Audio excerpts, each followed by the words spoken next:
see. I don't know why it looks so different when it's okay. So I'm kind of making something quick. Put you up a little bit. Hopefully it will stay. Why not? Making chicken. The chicken is already cooked. I'm just putting my own little twist in it. You know. So I got coconut oil. I just woke up. I've been so tired lately. Like I've been in a sleep, heavy sleep. Heavy sleep.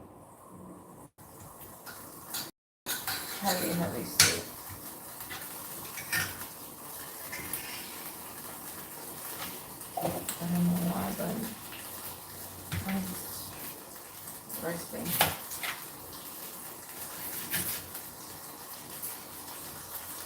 I don't know who else loves purple. You guys call it red onion. I call it purple onion because it looks purple, don't it? I love it. I love purple onion. Yeah. I like my onion kind of thick, like I am. I don't know if you can see it. Hold on.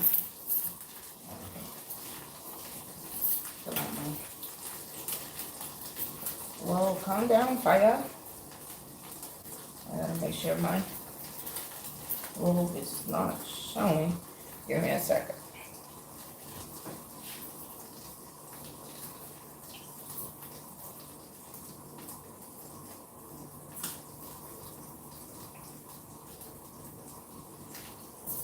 Man, the afternoon naps be something serious. So, ow, you gotta be careful with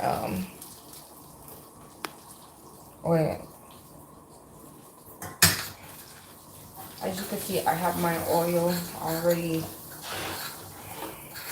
going.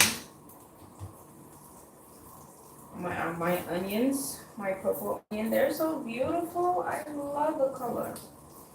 But now see the heat. This is not my stove, but you know it's gonna have to work. So, like I said, I'm using this unrefined coconut oil. I like to hear that glycerin, and I use a little bit of complete seasoning. This has already had like a little sauce from the other day. I use a little bit of paprika. A little bit to me might be a lot to you, so be careful. A little bit cayenne because I like a little kick. And I don't have, oh wait, I do. I have red peppers, flakes of red pepper. So then, I like the Christmas be like this. Oh, it smells so good.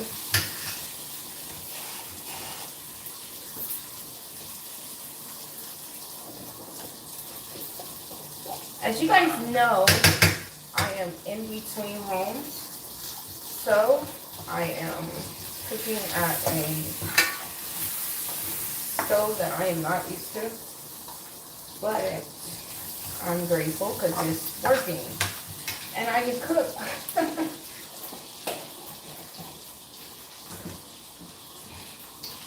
And I can cook. So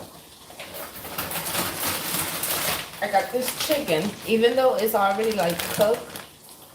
Hold on, I'm trying to find a way where I can be seen. Does my stick go on? No, it does not.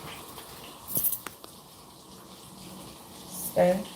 Yeah, stay. Stay. I just woke up and you can see my face is like, I took a good afternoon nap. Oh my God, it felt like somebody was like, come to sleep. I was like, yes, I'm coming. So I went to Kroger's and got me like a chicken that's already like cooked for $7.99. This is the classic season. You could eat it just like this, but baby, I'm from the islands. I gotta have some kind of taste, and it does not have enough taste for me.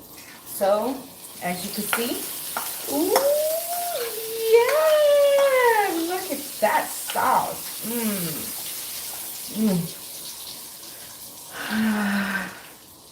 It's so good. It's delicioso. Okay, so I'm gonna take. And you know, I hate the chicken that has.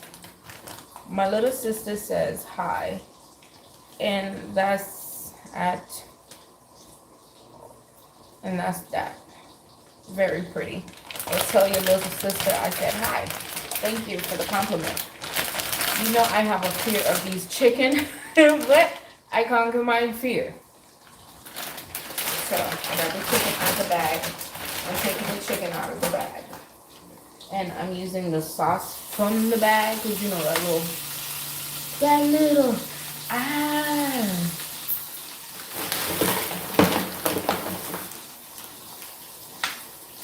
that little sauce from the bag is, because it's been sitting in that sauce and it's been marinating, so that's good. And as you can see, that's the chicken. This was from last night. I already did it, so. But it turned out so good.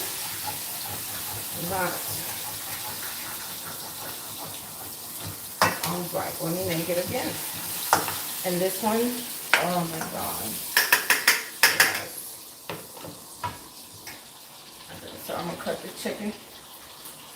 Ooh, I hate cutting chicken. But you know what? We're just gonna have to do what we do. Oh my God, oh my God, oh my God, oh my God. Forgive me. Well, I didn't kill you. You were already dead. But I'm grateful for you feeding me. Alright, that's over with. So I got this. And then I feel like it's better if I go into it like this than doing it with a knife and not looking at it. Because you know, if I look at it, I'm gonna panic. Because I feel like I'm cutting it too. I know. Seriously, I gotta get over that because that's crazy. Okay. Alright.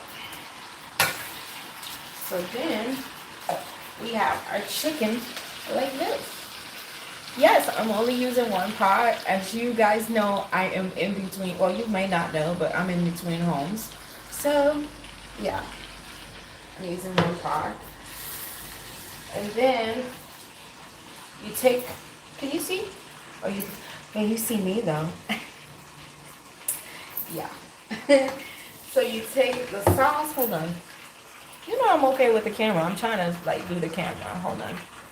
So the chicken. Can you stay? You gonna stay? You let the chicken flavor into the sauce. I like it like this. And then I take my complete season. I don't use a lot of season. But just enough to get a little flavor from it. And then my paprika. I like a little color. I want some kind of color. And then cayenne. You gotta have cayenne if you don't have no red pepper. Like, it's just doesn't make no sense at all. So you not use cayenne.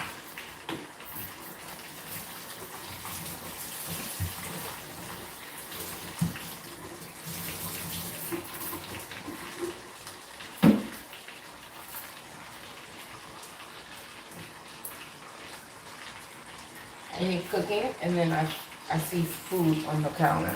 I need that. I mean, on the stove, near the stove, or whatever you want to call this.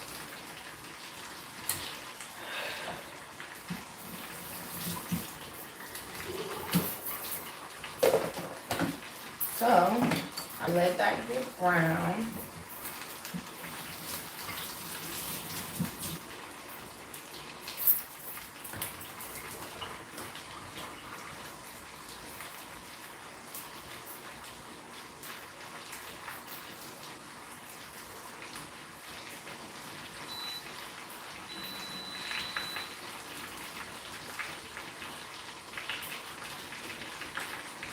See, I let it get brown just like that because I just leave it alone because I want that.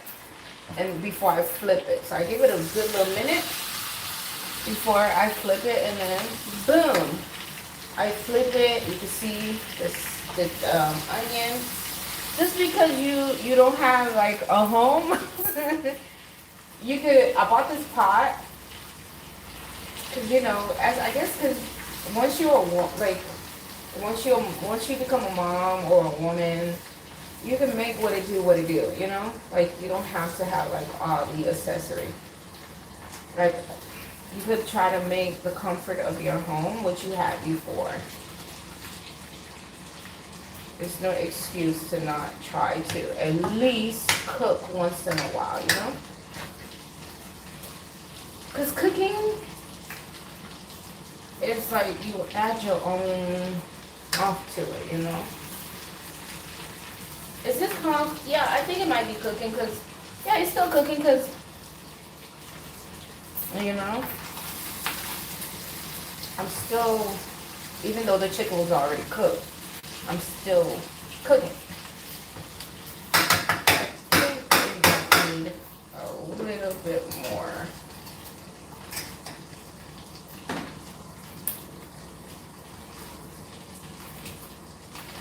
I love the smell of this coconut oil.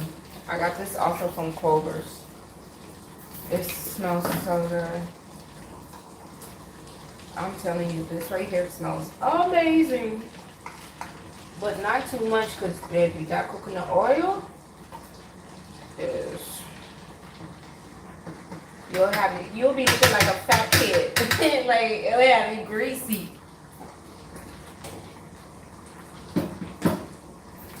It will have you looking greasy, okay? And I'm over here like, I don't want to look greasy. I just want to. I love that flavor. And since I can't use coconut milk, I'm going to use the coconut oil. Because, baby, if I had coconut milk, I would be making island food right now. Island food. Island food. Okay, so, yeah. But I'm trying to, like, stay away from the rice and everything. And then, you guys, oh my god, while I was at work, right, I had a, like, I think it wasn't a co-worker, but one of the barbers that was like working next door to where I work, right? And I saw him eating this and I was like, oh, what is that? And I was looking for like an alternative for grape because all the grapes had like seedless grape. You couldn't find grapes with seed. It was very hard to find a grape with seed. I don't know why the hell this keep sliding to the side. Don't mind me, I just woke up. Even though it's like 7 or 8 o'clock. Anyways, so I was looking for like an alternative with grapes, right? Because I wanted something with a seed. So I saw him eating this and I was like, oh, well, can I have some? And he was like, yeah, you can have some. So if you are looking for like, I don't want it to fall because it will fall. If you're looking for something, these right here, you can find them at Publix. They're like $4.99. They are so good.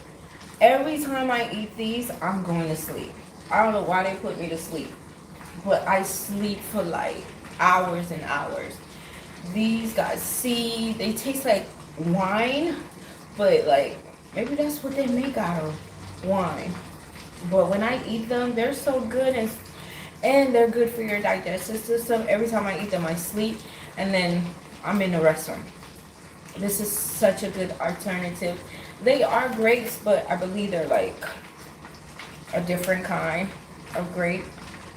But it's budget friendly,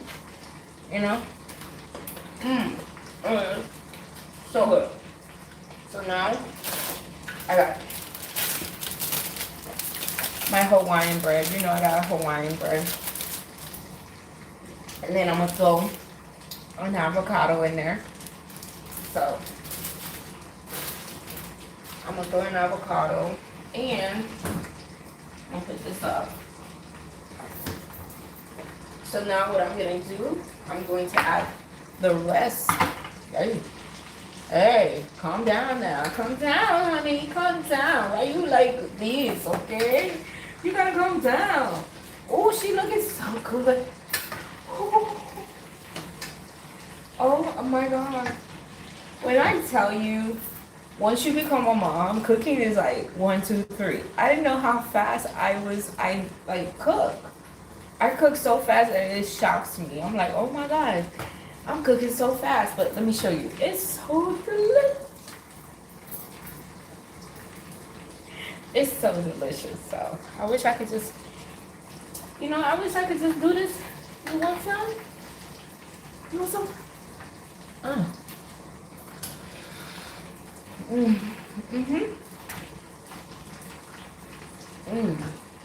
Yep. Oh my God.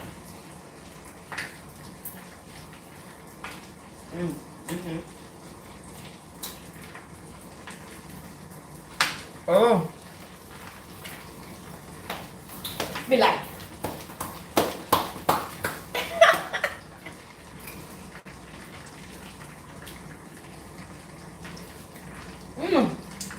And that coconut makes it so good. So I'm gonna add this from last night. I'm gonna show it to you. Hold on. I'm gonna turn the camera back on the food. You see how beautiful it is? Let me show you. You see the sauce? Oh, that sauce looks beautiful. You see the onion? You see the color? You just sprinkle it on there. Sprinkle, sprinkle on there. There you go. Look at that. And you know the chicken already was cooked from earlier. So all you have to do is add your own little touch to it. That is so delicious. And then you cook it on slow.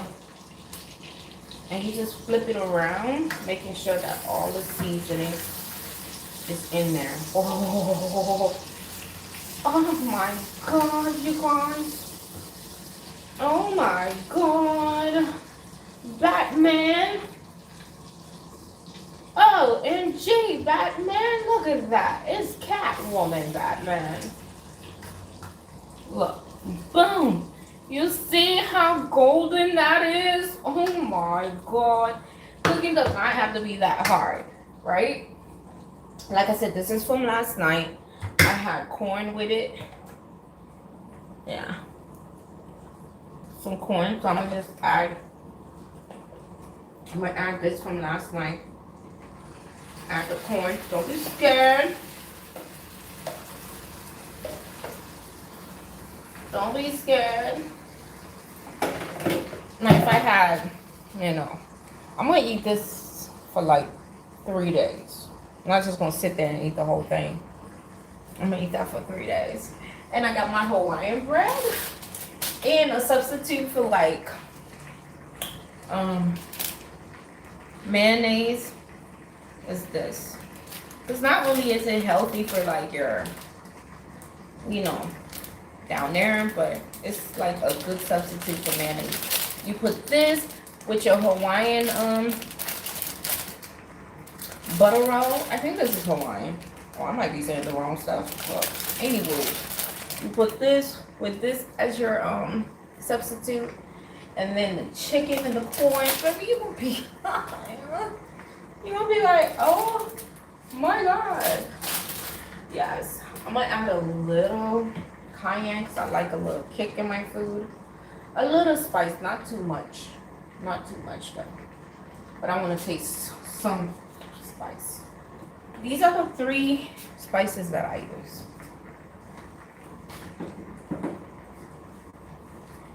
Now, I'm going to wash my thing because I want some pineapple. And I want some pineapple. Oh my God, you guys, can you believe I did my hair? I did my own hair. And it's a sew-in. I never, well, no, I lied. When I was 17, I did a sew-in on my hair. And add a Q&A sticker? Huh, why not? Let's try it. I didn't know.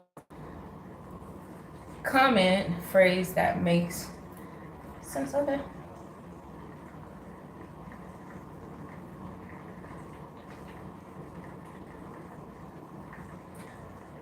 Start a Q&A. I don't know.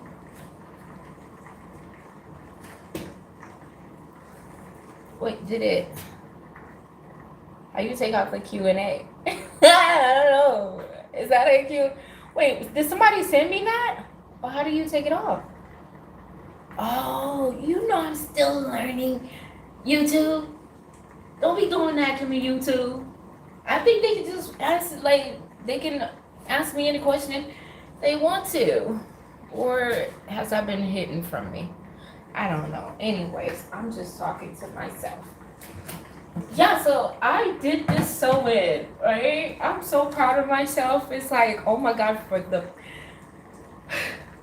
the fact that I even got it in, and it was like the bundles. I'm gonna show you the name.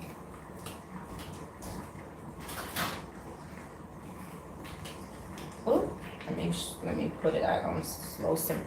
So I got this right here. Forgive my hands because I mean.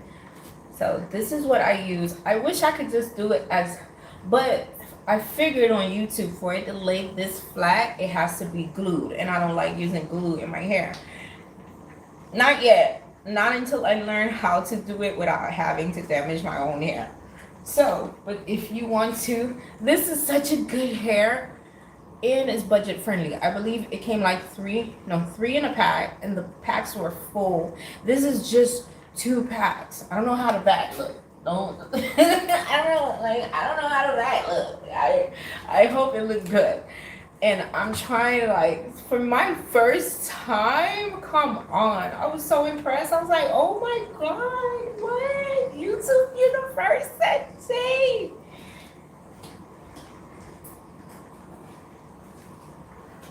So I did it. Like, this right here is kind of stiff. I will give it about a week, but it blends in so well with my own hair. And I'm trying to like figure out how, whoa,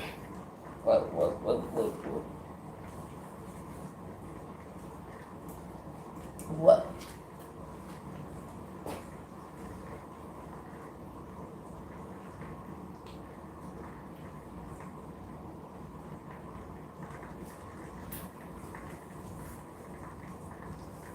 I'm trying to like make sure that, you know, it lasts me my little 2 weeks, because it's not fine. Like, imagine when I become a pro at this. I'll be like, girl.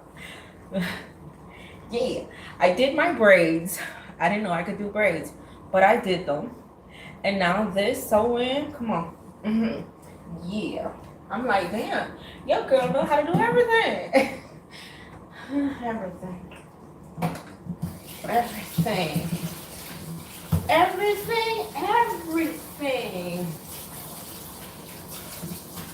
I was so amazed. I want to tell you guys a secret, but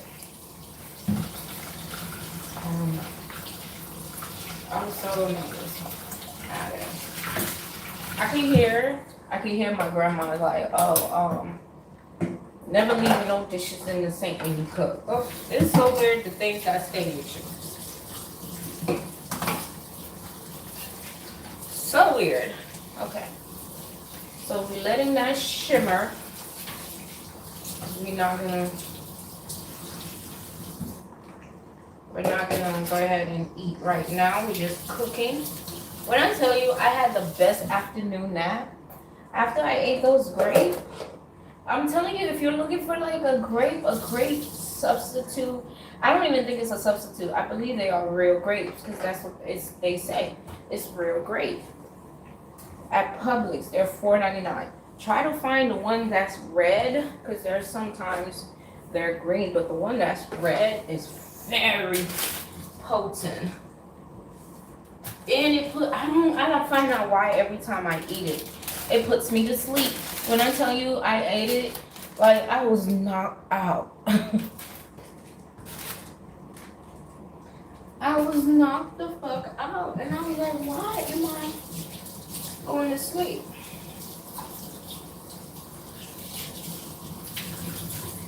And you know the best thing is the afternoon naps. The afternoon naps are amazing.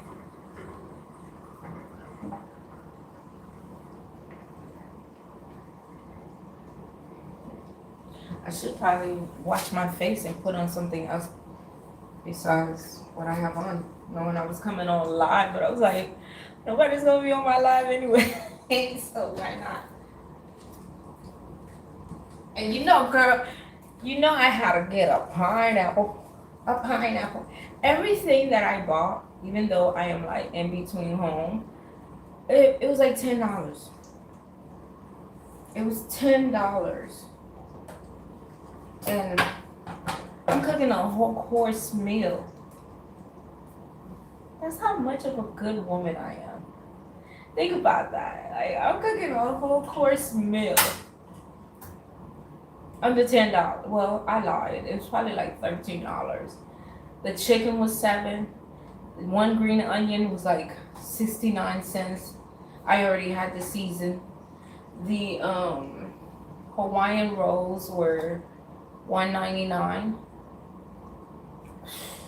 The coconut oil was like, they were having a sale because I'm a Kroger member. And that was like, it dropped down to like one something. And then my pineapple. The pineapple was like one something also. Yep. I should have got me a better knife. Oh, pineapple, don't disappoint me. What is this? Oh, do not disappoint me. Why are you looking like this? Oh, I don't like how that pineapple look. Look how it look.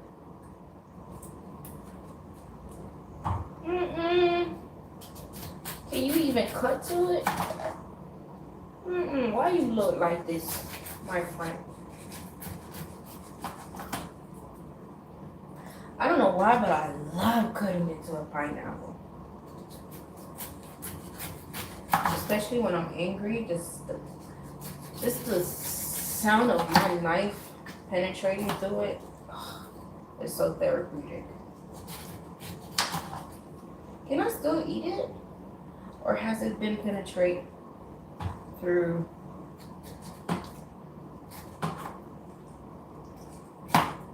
And that's what I hate. I hate buying a fruit and it looks like that. I don't know if I should eat it or not because I never seen a pineapple. You see how the ends look like that? But I hate wasting my food, especially if I just bought them. Let's see how it looks at the core. Okay, the core look good.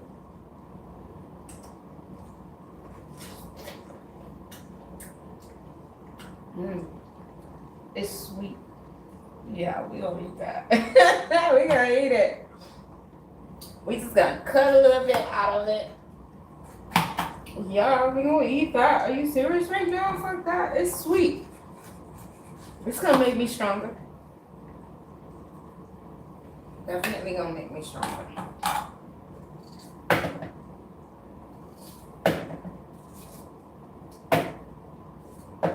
So I like to slice my pineapples.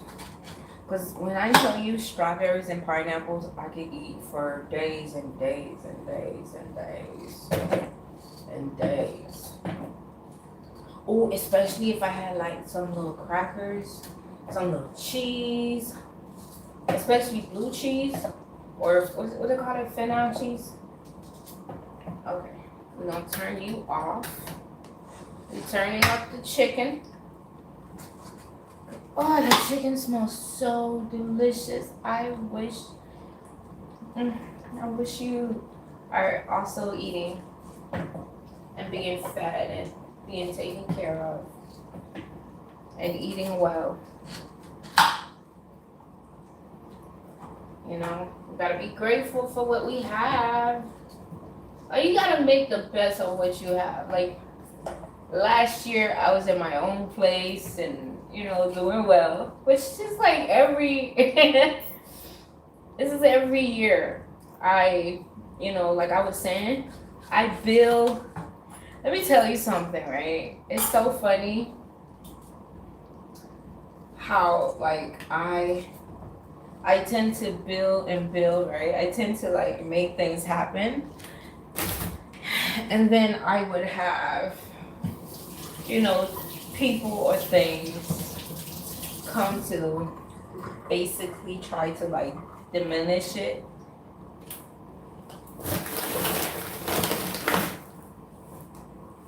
So I'm gonna give you a quick story of what I know, and people think I don't know.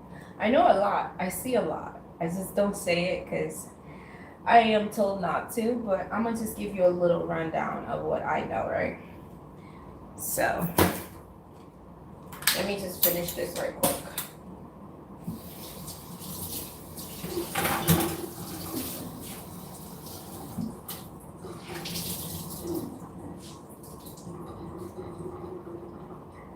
Even though this is not my kitchen, it's a hotel kitchen, I just can't have. I don't know if that's something that's like, I just can't leave it looking a mess. I don't know why.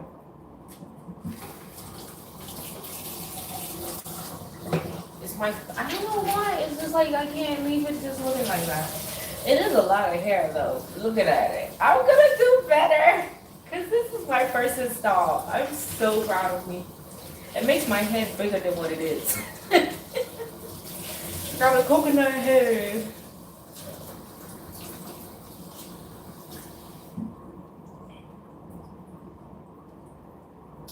I think the pineapple is good.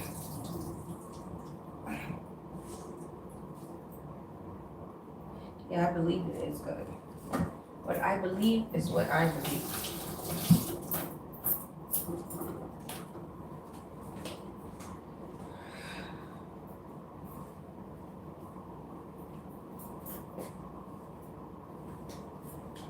So we're gonna taste the pineapple. It's good.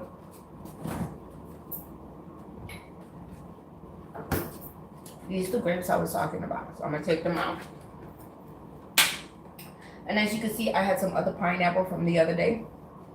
Yeah, so I'm just gonna throw everything in here.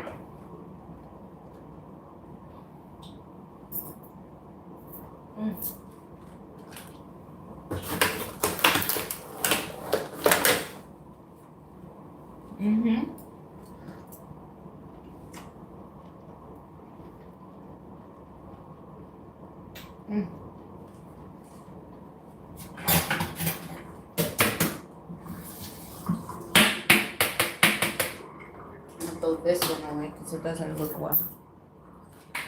I'm gonna cut them smaller because I don't like those big pieces. I love holding a knife in my hand. I don't know why. I do. You see these? These are so beautiful. And they're like amazing. And when you open them up, they have seed. Not seedless, but seed.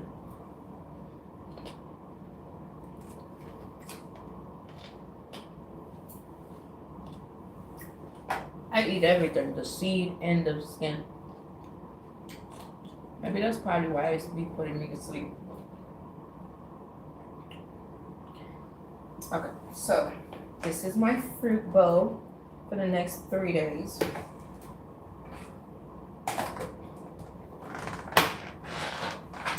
Like I said, just because you are without a home, if you get, it's just because if you are in between homes, when you get a chance to get like a room, you should get you a hotel with like a kitchen, so that way you can cook.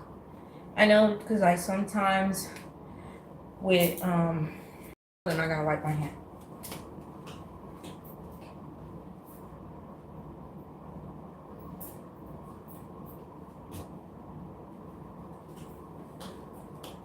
With you constantly moving around, you don't have time to cook.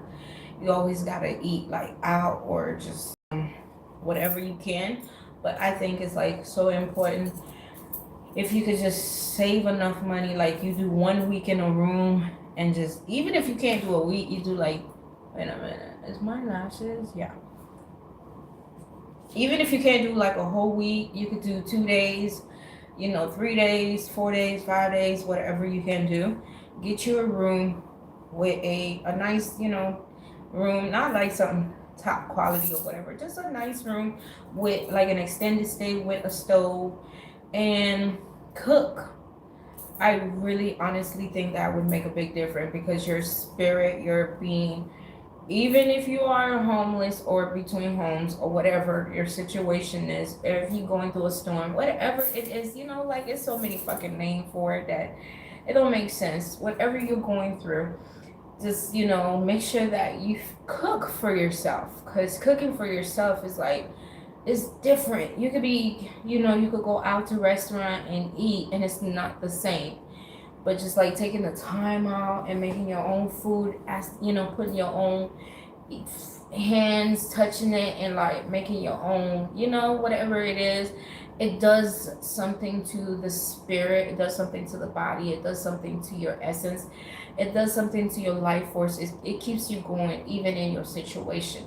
And situations don't last that long, trust me, I know, because I've been going through this for like, oh my god, I lost count how many times I have been attacked, how many times I have been going through the same like cycle. It's becoming boring to me. It's like, oh god, how many times do I have to show that I am who I am?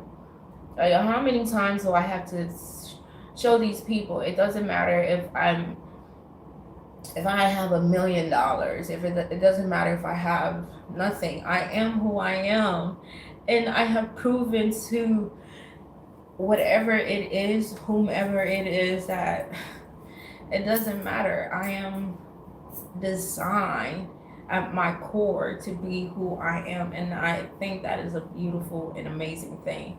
So if you can do these little small things, like, I don't care if you don't have a car, I don't care if you don't have a home, I don't care, whatever it is, just make sure that you take care of yourself. And if that's taking care of yourself, cooking, go to Kroger's or go to HB something or Walmart or whatever.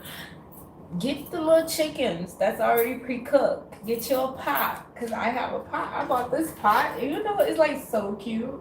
I bought this pot from Goodwill. I scrubbed it, and I bought this, and I'm cooking. Because I feel like I needed that. I needed, like, I try to every week try to do a week at an extended stay and then cook. Because I get tired of having to eat fast food. I get tired of having not to touch and season and do a little small step for myself. So I take that time out and do it. And if you're going through whatever situation you're going through, or if you at your own home, cook. Cook. Cook is like, cook to feed yourself. Don't get me wrong now. I got my little cake though. I got my little cake. You see my little cake? My little chocolate cake? I have to have a chocolate cake. I'm trying to lose the weight, but baby girl, when it comes to, I deserve a dessert. I got my little champagne. I ain't gonna show you guys, cause that's my thing. That's just my thing. I don't, I just cause you're going through a rough time doesn't mean you have to look like it. I mean, of course, some days you're gonna look like you're going through it, and it's okay, cause this is like,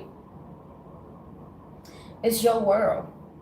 And it don't matter if somebody like, why would they, I don't get it. Why would you care about the opinion of people that see you suffering, not even suffering, going through something, and all they can do is monitor and watch you and be an audience to your whatever you're going through, instead of saying, you know what, I'm gonna be the different person, and I'm gonna reach out and I'm gonna try to figure out what is the problem, or I'm gonna try to figure out how to give a lending hand. Instead of them doing that, they're gathering as you are the main character, and it is their job to watch you go through what you're going through so they can see, they're watching you to see, how is it that she's not, or he is not broken? How is it that we keep doing the same thing? It's like we keep throwing baloney at her, shazam, and she keeps making, baloney into like a 5-course meal. And like so you just gotta like, people, you, to me, I don't care about those people opinion, because it's like, why would I care? Like, you are a parasite. You gather together just to watch me suffer, and that's your form of entertainment. Like, why should you even bother giving that person or these people your energy? Because that's like the lowest of the bottom of the crab behavior. Because to me, I'm not gonna see somebody suffering, and if I, not even suffering, but just going through life, period. I'm not gonna sit there and to watch somebody go through life and sit there and gather other people and be like, oh my God, let's see her, let's see how she's suffering or whatever, like, or he's suffering. That's even children don't do that. So you as an adult, you shouldn't be caring how people see you when you're going through what you're going through. And as I say, I've been going through this for like, you know, years, and I know what's behind it. Because let me tell you how I know what's behind it. Let me just give you a quick story of what I know, and that people don't think I know, but I know, So I'm gonna start off, not at the beginning, but just a little bit. I'm gonna just give you a little bit of salt, you know. Where should I start off? Okay, so I work in hospitality. I believe I'm great at hospitality, but it's like every time I get a position in hospitality, it's always some kind of, I would not say a person, but I don't know. I'm trying to figure it out now. I believe it's within my family that travels through different vessels, and it has picked me as its challenge. And it gave me different situations. It put me in different situations to see if it could just like break me and make me bow down and accept it.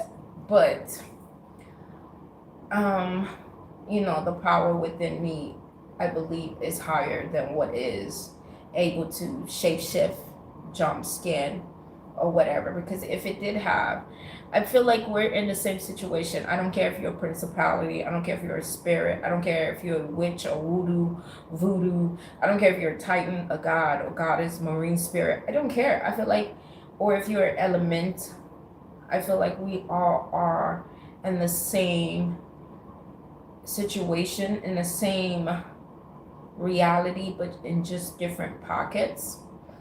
And I feel like for you to do what you're doing to me as a higher, or not, well, I wouldn't even say, this is my frame of thought, not even as a higher entity, because I feel like I would be the higher entity or higher being, because I'm just painting a picture, I don't know for sure, you as a or entity or as a spirit, right? You have the ability, I don't know, I'm just speaking. You have the ability to jump skin, or you as a warlock or a witch or a cult or whatever you guys want to call yourself, or marine spirit or whatever, titan entity, it don't freaking matter, whatever you want to title yourself. You have this knowledge that you were able to keep throughout the decades or eons or whatever, right? And you somehow are able to remove my knowledge, remove my memory of who and what I am, right?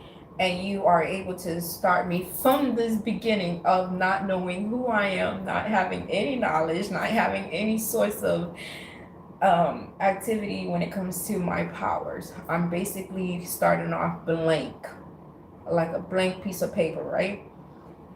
But you are the one that is able to keep the knowledge, the wisdom, the intelligence, the history, the memories of decades, even from the beginning of time, right? And you put me in a situation and you script me of script me of what you have and what you were able to keep. But then you want to put me as your competition.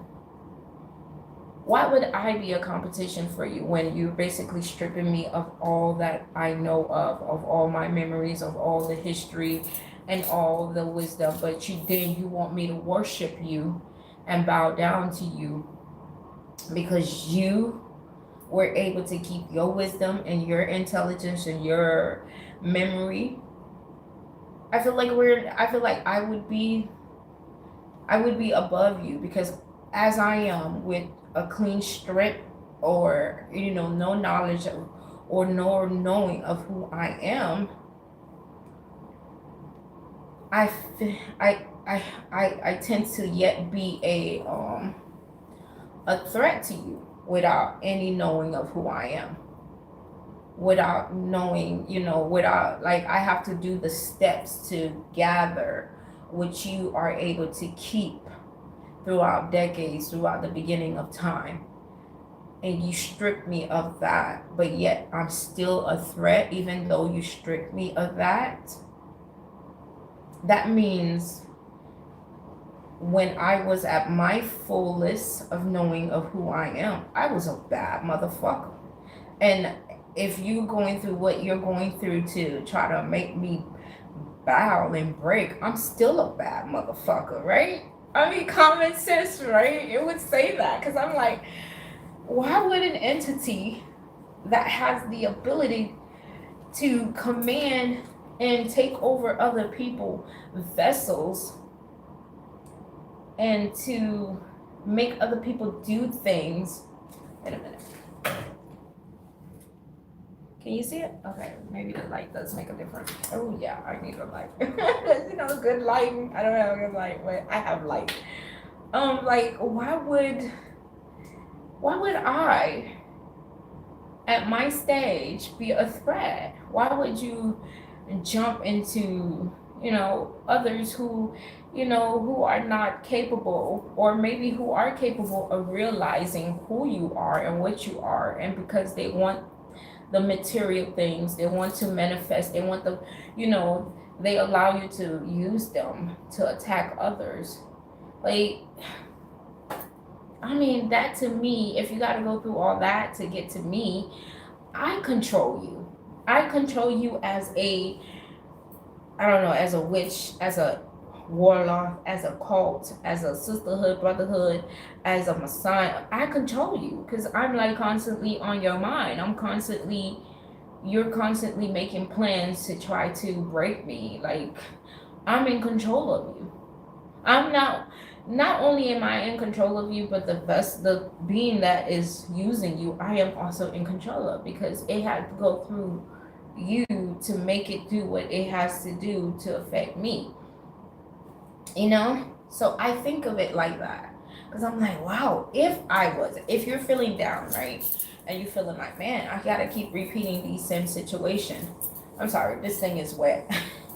I gotta keep repeating the same situation. How many times do I have to prove to myself, to the world, to whatever power that be, or whatever you want to call it, that it's like, I already learned this lesson. I already went through this with this person. I already went through the steps, the same step. Why are you replaying the same thing? And then it made me think, like, oh, because you yourself are a prisoner, but you want me to think that I'm a prisoner. But you are in the same situation as I am, as a spirit, as an entity, as a cult, as a demon, or as an evil whatever. You're in the same situation. You can't get out. You can't do nothing new. Do I need a lube stick? Hold on.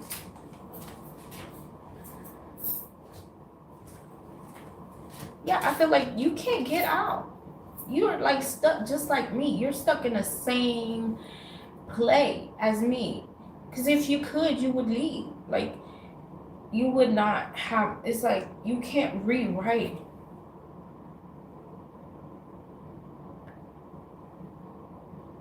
Mm, that's so good. I'm telling you, that little step is like weird, right?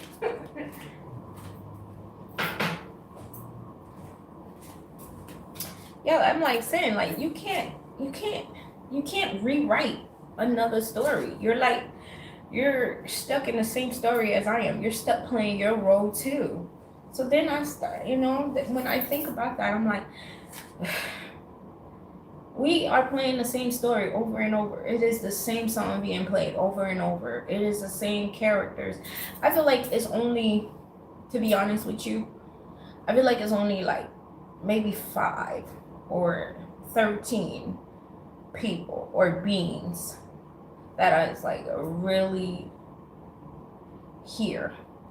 And these 5 or 13 are, they have multiple bodies, they have multiple shells, like, you know, they can just jump into and play these roles. But I keep saying, like the original Cat Williams says, all of my enemies have the same eyes. It doesn't matter if they come into, like, if you destroy one, they will jump into another vessel that they have, because I feel like they have multiple, when I say multiple vessels, and it's only like a few hands, maybe 10, 13, or 5 original being or human or whatever you want to call it, out here, and they just have different barriers of vessels or body that they can take into, and they tend to, like, I don't know, they tend to just attack certain ones. I'm still trying to figure out, but the reason I said all this is because, like, okay, so let me get back to, like, people think I don't know what's going on, but I actually do. I just get bored and I like to just see how it plays out. So I was in Texas. This started like way before Texas. It started in Florida. This started when I was birthed. This started when, like, even but I'm just gonna give you a little bit. I was working at a hotel, and I'm gonna just put the initial J and G. I was like, okay, I tend to just be like, oh, I need to get a job.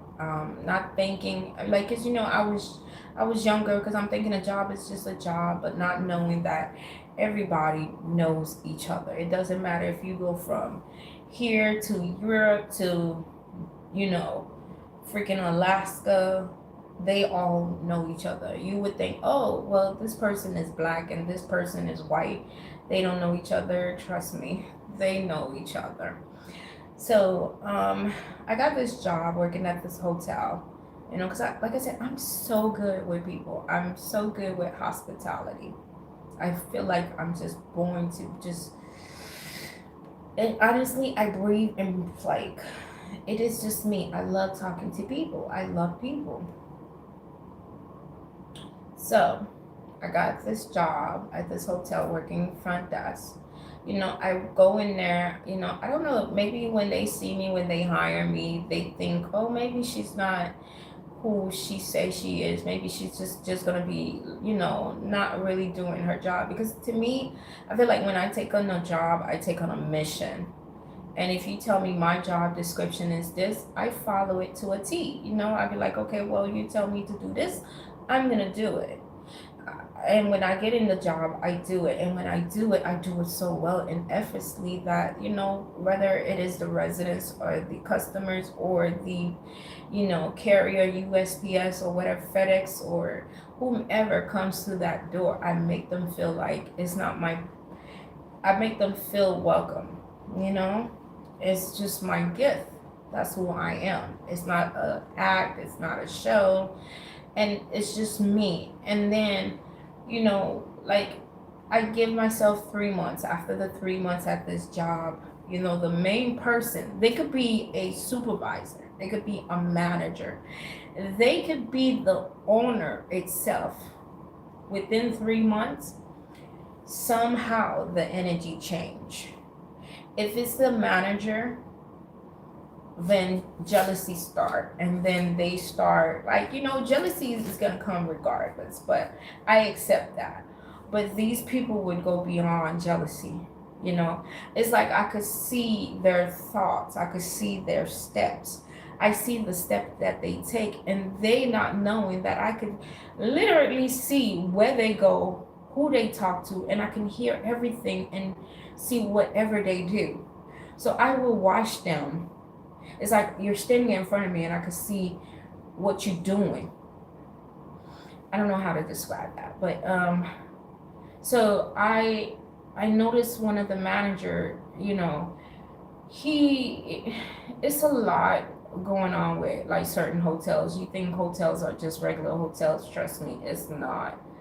It is not. It's a lot of sex trafficking. You would think that they would not know game, you know, they would not know the gang members or the pimps and all this. That, trust me, everybody knows everybody. So, and you know, I'm like, okay, whatever, regardless of that, it doesn't matter as long as no kids involved, everybody's grown, whatever.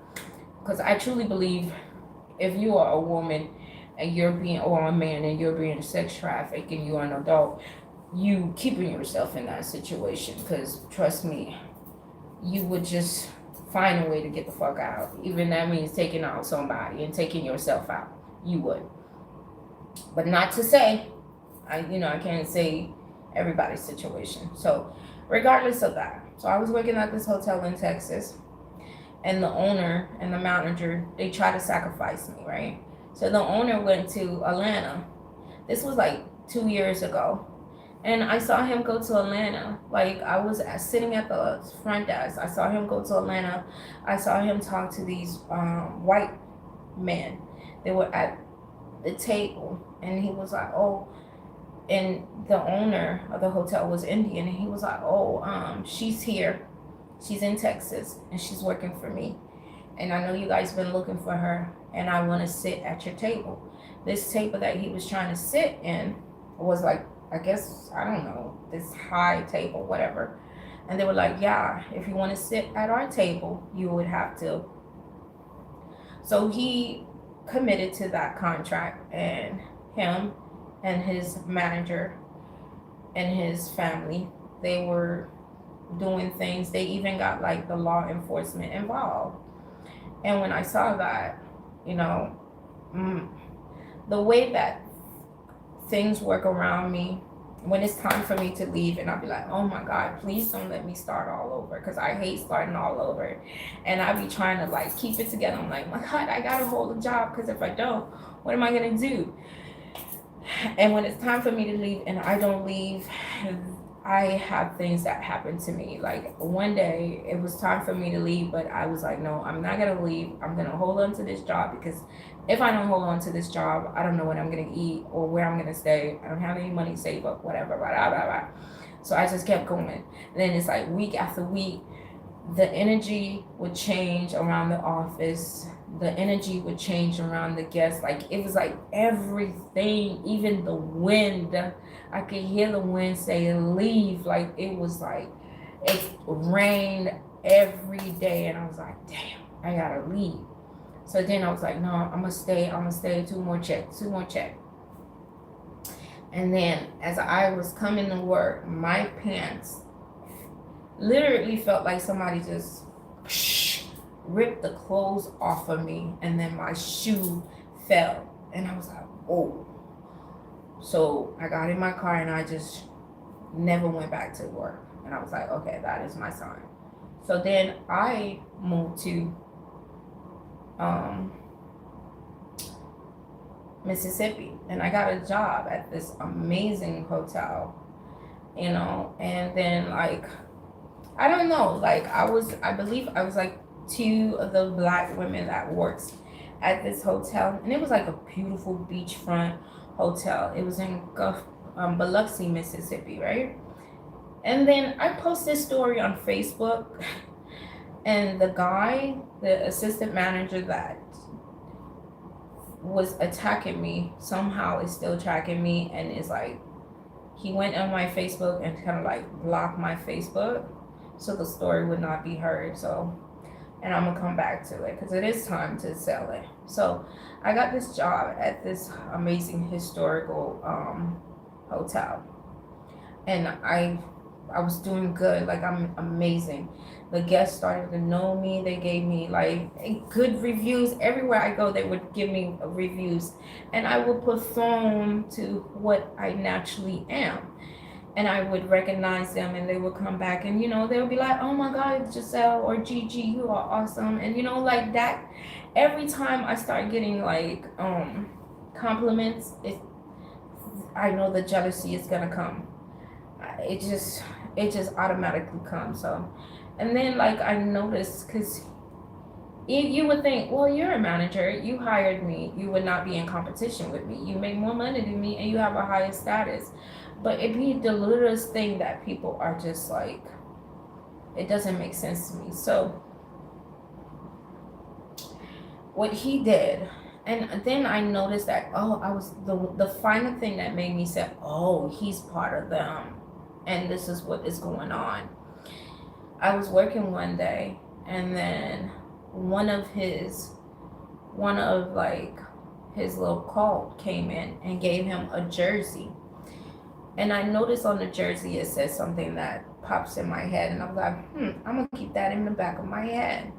And as he gave him the jersey, I saw him. It was like he was standing in front of me, but I saw his movement, and I was like, oh, so that's what he has planned for me. I saw him, and I saw him trying to, I guess, I don't know. I don't belong to cults, and I will not be participating anytime or any, in my timeline in cults. I guess in certain cults, and you have to have a level, and for you to level up, you have to do what you need to do. And I guess me is the big cheese or whatever. And I saw him talk to his people, and his people was like, well, we want her. We want her. If you want to move up in management, if you want to move up in your ranking, it has to be her. I saw everything. I heard him. I heard them. I saw the steps. I saw what he was going to do. And I'm sitting there like, wow, that is crazy. And he accepted the contract. And I was like, okay. So the next day I came in, it was a woman that was there, a white woman. And I'm working. I'm polite, but I say hi, hello, but I keep my distance. Once I start seeing how you act towards me is different, I keep my distance just to be polite. But I still I still go to work just to go to work. Some people go to work just to, I don't know, but work to me is work, nothing else. So I'm there, and I'm working there. So there was this lady that came in, this old white woman. I just stunning, gray hair. You could tell she had money, not just like little money, like generation money, right? She came in there, she's like, hey, Gigi. I was like, hey, how are you? She's like, I miss you so much. I was like, oh, me too. So she gave me a present, right? It was these beautiful, like, turquoise blue. And I was like, oh my God, you didn't have to. And my coworkers saw that, and they were like, I automatically feel the energy change. And I didn't mind it because I'm like, okay, I'm so used to it. I'm like, whatever. I'm gonna just do my job. And she, she gave me a hug. She's like, if you need anything from me, Gigi, just let me know. I love you. And I was like, oh, I love you too. Because like, I really felt like, when I tell you, when I connect with certain people, I connect. If I'm not connecting with you, then I don't know what to say. Because I can't front it. It is what it is. So she went ahead and went, and I'm over here. I went back to work, and I'm like looking at my necklace and my earrings, and I'm like, oh my God, they're so pretty. I never had something so beautiful like that. They were beautiful, right? So then the next day I went to work. The same white woman, she was telling me before that, she was telling me, oh, she's pregnant. She was telling me all her business and all that. And I'm like, well, congratulations. I'm being supportive and trying to be like a coworker and not be like off in the corner and be like, okay, exclusive, whatever. I was trying something different. So the next day she came to work and just the attitude, everything changed. And her and the other coworkers would be on one side, and like I would work 3 to 11, and that's the rush hour. That's when everybody come, especially on the weekend. You have like the line. So what they did, they went and like both of them went to the bathroom, and I have like 50 people in front of me, and baby, I was like, oh, I see the play, I see what's going on. So I was like, okay, whatever. I just went into woman, power mode. So I cleared them people out so quick, and I was still professional. And when they came back, the lobby was empty, and they got pissed. When I tell you they got pissed, they were pissed. So, and then the lady that, the pregnant one, she kept trying like little things to just get me out of character. And I didn't say nothing to her. And then she popped out her mouth. Like when she saw that I didn't acknowledge her, she was like, oh, you black bitch. And I was like, what'd you say? It kind of like, and she was like, oh, you black bitch. It took me a minute because I was like, oh my God. I wanted to smash her face in. But then I'm like, she's pregnant. And I love babies. It don't matter if it comes from a witch or a monster. So I was like, all right, Gigi. I took my purse. I took my stuff. I called the manager, the black guy manager. And I was like, I'm leaving. What's the name just called me a bitch out my name without even like, it was nothing said. The first word she said to me was, oh, you black bitch. That was it. Like nothing else. Like, no. And I was like, okay, I'm leaving. And instead of him saying, well, I apologize, whatever, it was like he wanted that to happen. And how you feel like somebody was coaching someone. And when I sensed that, I was like, okay, well, I quit and I left, right? So this is where I knew it was something else that was in play. As I left, I stayed around for like a few days. And then in the same city, in the same state, I went to another city just to like get away. And I had my car.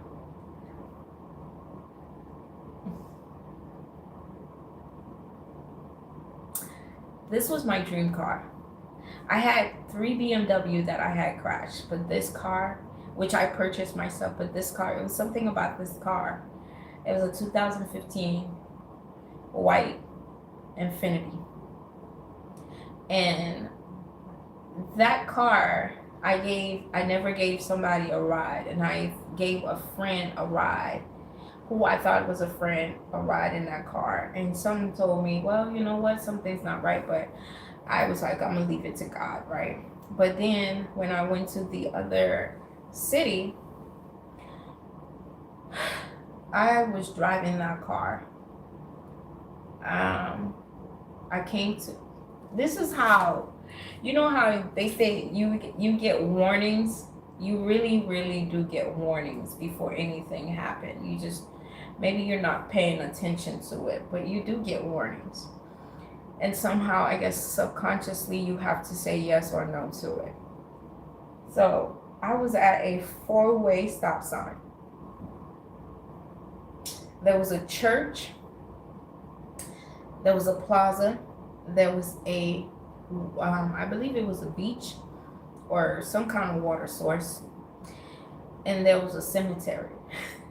So you have life, death, and a 4-way. So those who know, they will know. And I turned to go into a plaza. I look when I tell you, because I've been driving since I was like 17. And I'm telling you, I'm a master at driving.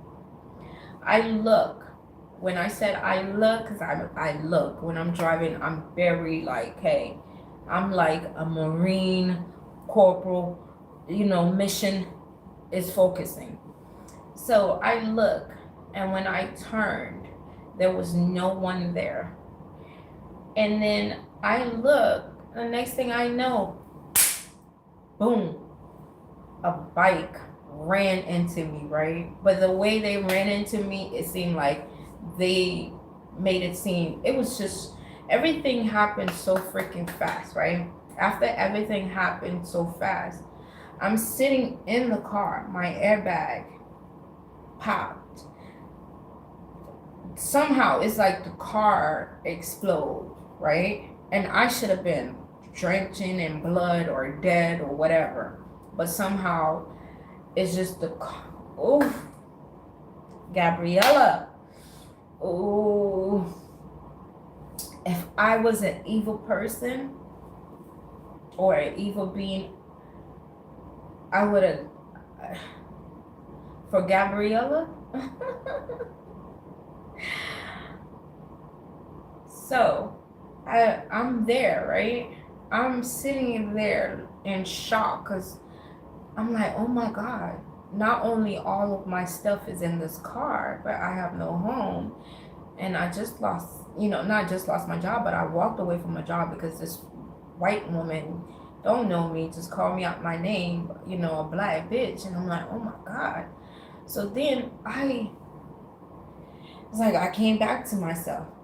I saw the church and I saw the water. I saw the plaza. I saw the cemetery. And then there was an ambulance and, fire truck or whatever. And then I saw the guy on the bike. And then what triggered me was when it's like everybody rushed to the guy on the bike, which is kind of understandable. And then when I saw him, he was up and sitting. I was like, okay, he's fine. He's good. But nobody looked at me to see if I was okay. And then it was one white guy, and I will never forget him. He was a fire, I guess, technician. Out of everybody, he was the only one that came to me, and he was like, are you okay? I'm like, yeah, I'm okay. He was like, what's your name, blah, blah. And I was like, this, and that, and that. He was like, okay, it looked like you're not bleeding. You just have a little scratch from the broken glasses. I was like, okay. He was like, just calm down. I'm here with you. Like, he talked to me like he was my father. Like, it was an angel. Like, it was like he was the only one that saw me. Everybody was like, it was like 100 people just, and he was the only one out of that 100 people that was there that was like, okay. And he took his little his washcloth, or it was like something, a rag, and he was like patting the glass out of my eyes, out of my face. He was like, just calm down, you're gonna be okay, just like, your nerve. He stayed there with me the whole time. And then when I finally got like a hold of myself, I got up and I looked around. When I looked around, there was this lady, this black lady.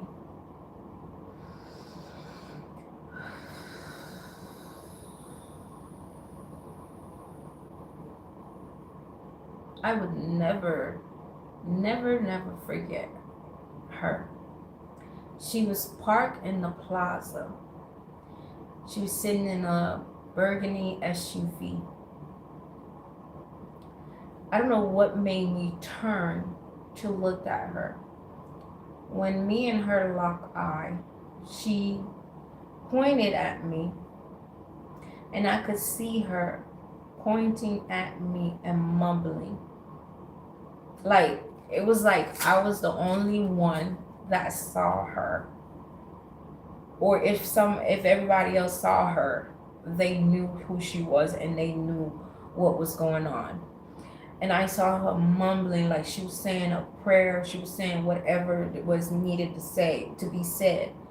And it was like she was sent to be at that corner, knowing that I was going to be at that corner. Like, it was like she was there before I was, and she knew that I was going to be there. and the time I was gonna be there. And she said, I saw her sitting in her car. She just kept pointing and pointing. When she saw me looking at her, she quickly backed up and ran out of that parking lot. And the sound of her tire made everybody turn around. And then I'm in the middle, and when I saw her action, I looked around. I was like, I see the church, I see the cemetery, I see the water, I see the four-way stop sign, and I saw the church ladies coming out. It's like you have the angels, the demons, and all of them gather in one place to witness what was going on. So something told me to say in my mind what I had to say, and I said it. And when I said it, the police officer, it was a black police officer, he came up to me and he was like, he had a smirk. When I tell you the smirk was so scary, I was like, oh shoot, this is like really Truman. This is a Truman Show episode I was in. And everybody was in it except for me. So when he came up to me, he had like a smirk and a grin, like his right here at the edge of his lips was just like, you know how the Joker, he had that. And I watched him explain to me what was going on. And in my mind, I said one word, and that word I said, I cannot say it out because it is my word. And when I said that, it was like they were trying to find a way to punish me or lock me up or to accuse me of the accident. They were trying to find a way to keep me caged. Since they couldn't, sacrifice me in Texas and I got away, they were like, oh, we're going to try to make it a way for you to be caged up. And since they couldn't, they wanted me to react to the white woman, the pregnant white woman calling me a bitch, a black bitch, because they figured, well, you tried everything else and she didn't react, so let's go ahead and try to, we know this is going to go ahead and make her lose character. So they sent her, and since I didn't react to that, I left. They were like, oh, well, who are you? We are the higher power. We are playing behind the screen. We are playing behind, we're the director. We're the, producer of the show. Who are you to rewrite this? And so the accident, since I could, since I didn't fight her and I didn't get no reaction to her, the accident was going to be, oh, this is your fault. You're going to go to jail. And when I said that, when I said what I had to say in my mind, the officer was like, oh, this not, his smirk turned. And I was like, oh, I know who you are. I said it just like that to him. I was like, oh, I know who you are. It was like, oh, who am I? And I said it to him. And he smiled and laughed, like an evil laugh. And I was like, oh. In my mind, I'm like, oh, shit. I wasn't expecting him to agree. But for him to do that, I was like, oh, this is serious. This is like no joke. This is no play. This is some real life. So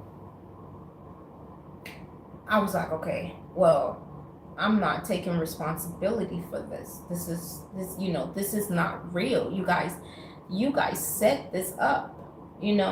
I was talking to the creator. I was talking to the one and only true living creator of all world, the one and only true living, breathing son and engineer of all realm and reality in all worlds, right? I was like, I'm not taking responsibility for this. This is a play. This is actresses place in my path. This is not real. This is not an ordinary accident. This was planned. Like, you could see how it was planned. You could see the characters. You could see you could see it. It was just abnormal. When I said that, he was like, oh, well, you can get your stuff out of the car. And I was like, oh my God.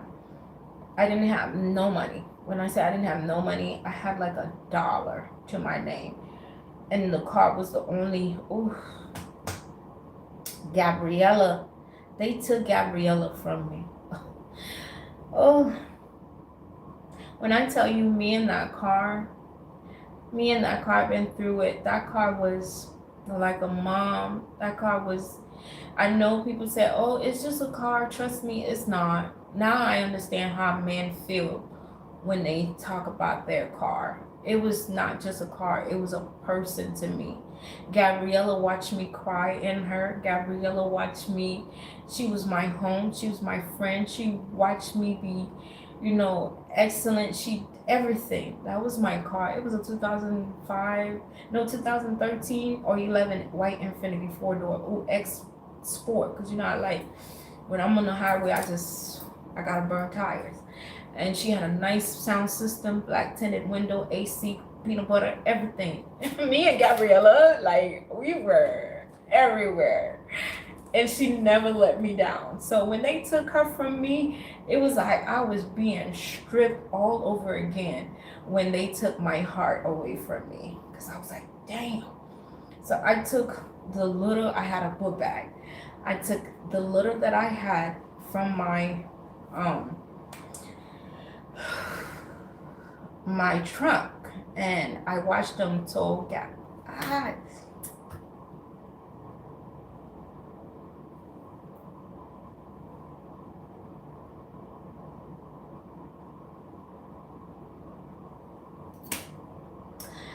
Yo,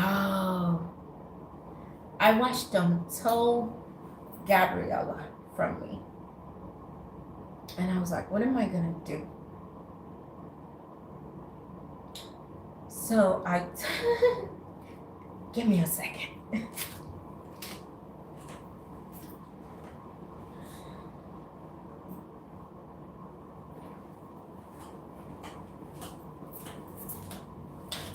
So I watched them take Gabriella from me, and it's so weird. Like I said, I had BMWs that I didn't care, but for some reason Gabriella was special.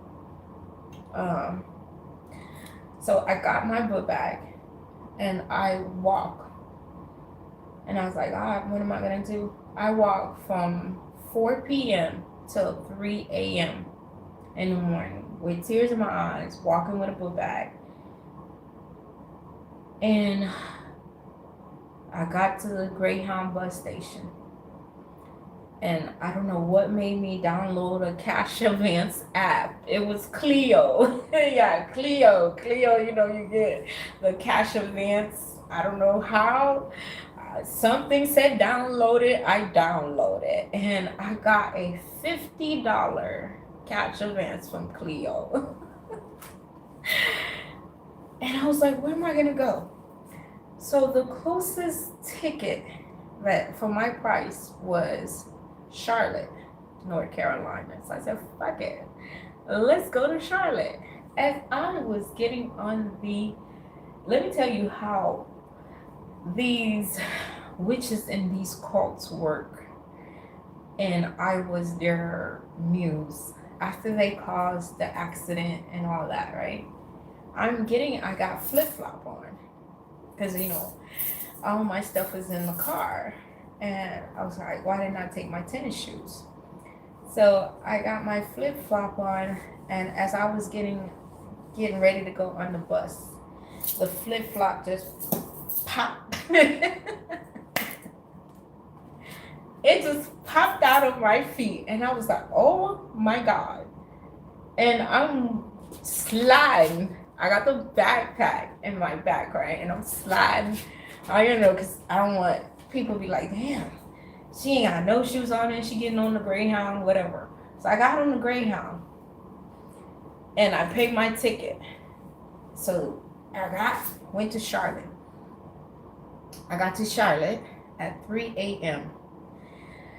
I got off the bus station and I'm like, where am I gonna go?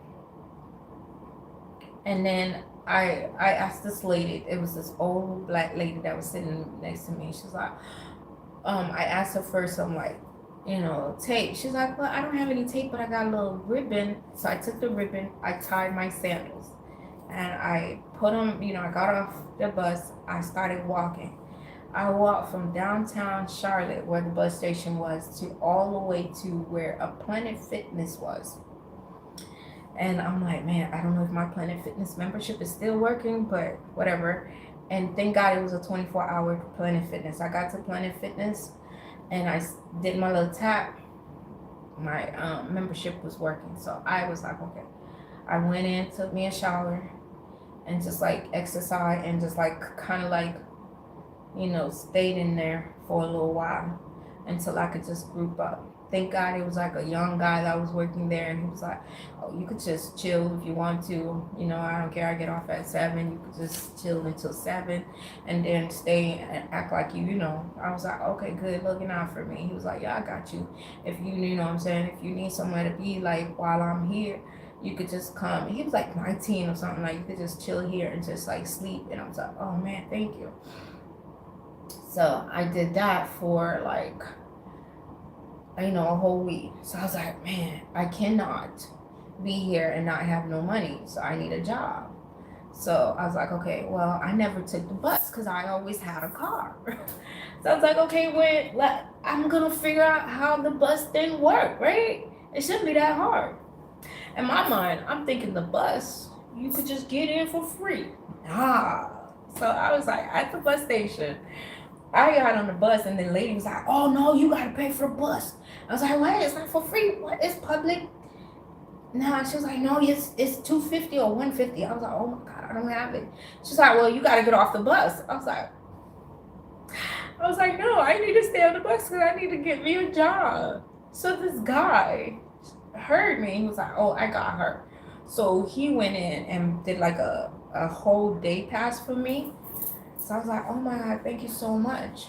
So I got on the bus and I went in. I was filling out application everywhere, right? So I went in to one place and it was a gay guy that was working at this hotel. And when I came in, because I had one outfit on because I couldn't take nothing else out of my car.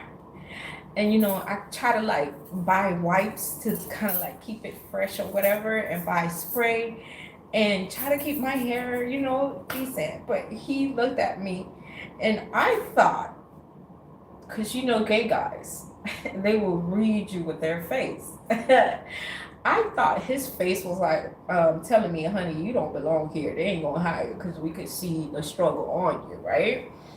But the next day, I got a call, and he was like, "Hey, I met you yesterday. I really like you. If you want to come in, I'm the front desk manager. My managers want to talk to you." I was like, "Oh yeah, I definitely will come in, right?" So I was like, "Oh, good." So I went in the next day, got up, same outfit. No, I went in at Planet Fitness, kind of like did a little scrub, stayed in the locker for a few minutes, let it air dry, and then the next day I put on the same outfit, and I went to the bus station, took the bus all the way to the hotel, and it was two black women that was in the back office, and he was in the front office, and I thought I was gonna have the interview with him, but it was with the two black women. So I was like, okay, I'm kind of nervous, so I went in there, did my thing, and I was like, maybe because I didn't look the part, so I was like, I don't know. They didn't tell me I had the job right away, so so I was like, "Oh, thank you so much for calling me back." He's like, "Girl, you okay? You good? Good luck." And I was like, "Oh, thank you so much." He was so amazing, and like I thought me and him was gonna be best friend. But so like 3 days after, I got a phone call from him, and he was like, "Hey, you got the job?" I was like, "What? Yeah! I can't wait to start." He was like, "Yeah, me too." So I started the next week, and when I started next week, he was no longer there. I was like, "What? How he leave?" And then so I was like, okay, that's no problem. I'm gonna miss him. I wish he would have stayed, but he didn't. So I got the job. It was working with two black women, and I was like, man, I never worked with two black women that actually is the general manager, and that's actually managing the property. They always were either supervisor, assistant supervisor, but not actually like in control. So I was so proud. I was like, "Oh, this is I'm gonna show off," because I gotta. To me, I'm like, man, black women, I'm black, we black, you know, I gotta make sure that I'm showing that they hired the right person, not only to represent me, but also represent them and also represent the brand, right? So I'm like, I'm coming to work, I'm happy, period, because I got the job. So I'm like, I'm gonna, you know, I went in, took my shower, went to Dollar Tree, bought, because all my makeup stuff was in Gabriella, and I couldn't take it. I couldn't take it with me. So I went to Dollar Tree, got my little mascara, cover up my hair, you know, got my little gel, cover my hair up, did my little makeup, got on the bus, and the lady, because I took the same bus, she got to know me, and she was like, girl, whenever whenever you ready to go to work, I'll take you to work with no problem, you ain't gotta pay. Man, I was like, good looking out, sister. So things started like, you know, elevating, and, you know, the creator, you know, the one and only Prime Mario creator was doing what it needs to do, you know, with my steps along with it. So I started working and working, and then, you know, 2 checks, I was like, okay. I went and got me an extended stay. It's closer to where I work, and because I would get a discount because they were sister property, right? I would work and work and work, and when I tell you, I was delicious. I was doing my job, getting to know people, and, you know, you get to see the same contractors because they, you know, they tend to use the same hotel, especially the contractors who come to do city work. So I got to know the guests and everything, right?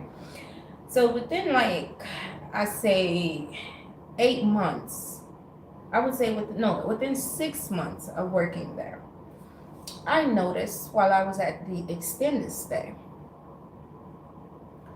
I was like, okay, I noticed something whispered to me and said, hey, you know that manager that was at the hotel in Biloxi, Mississippi, where that white woman called you a black bitch?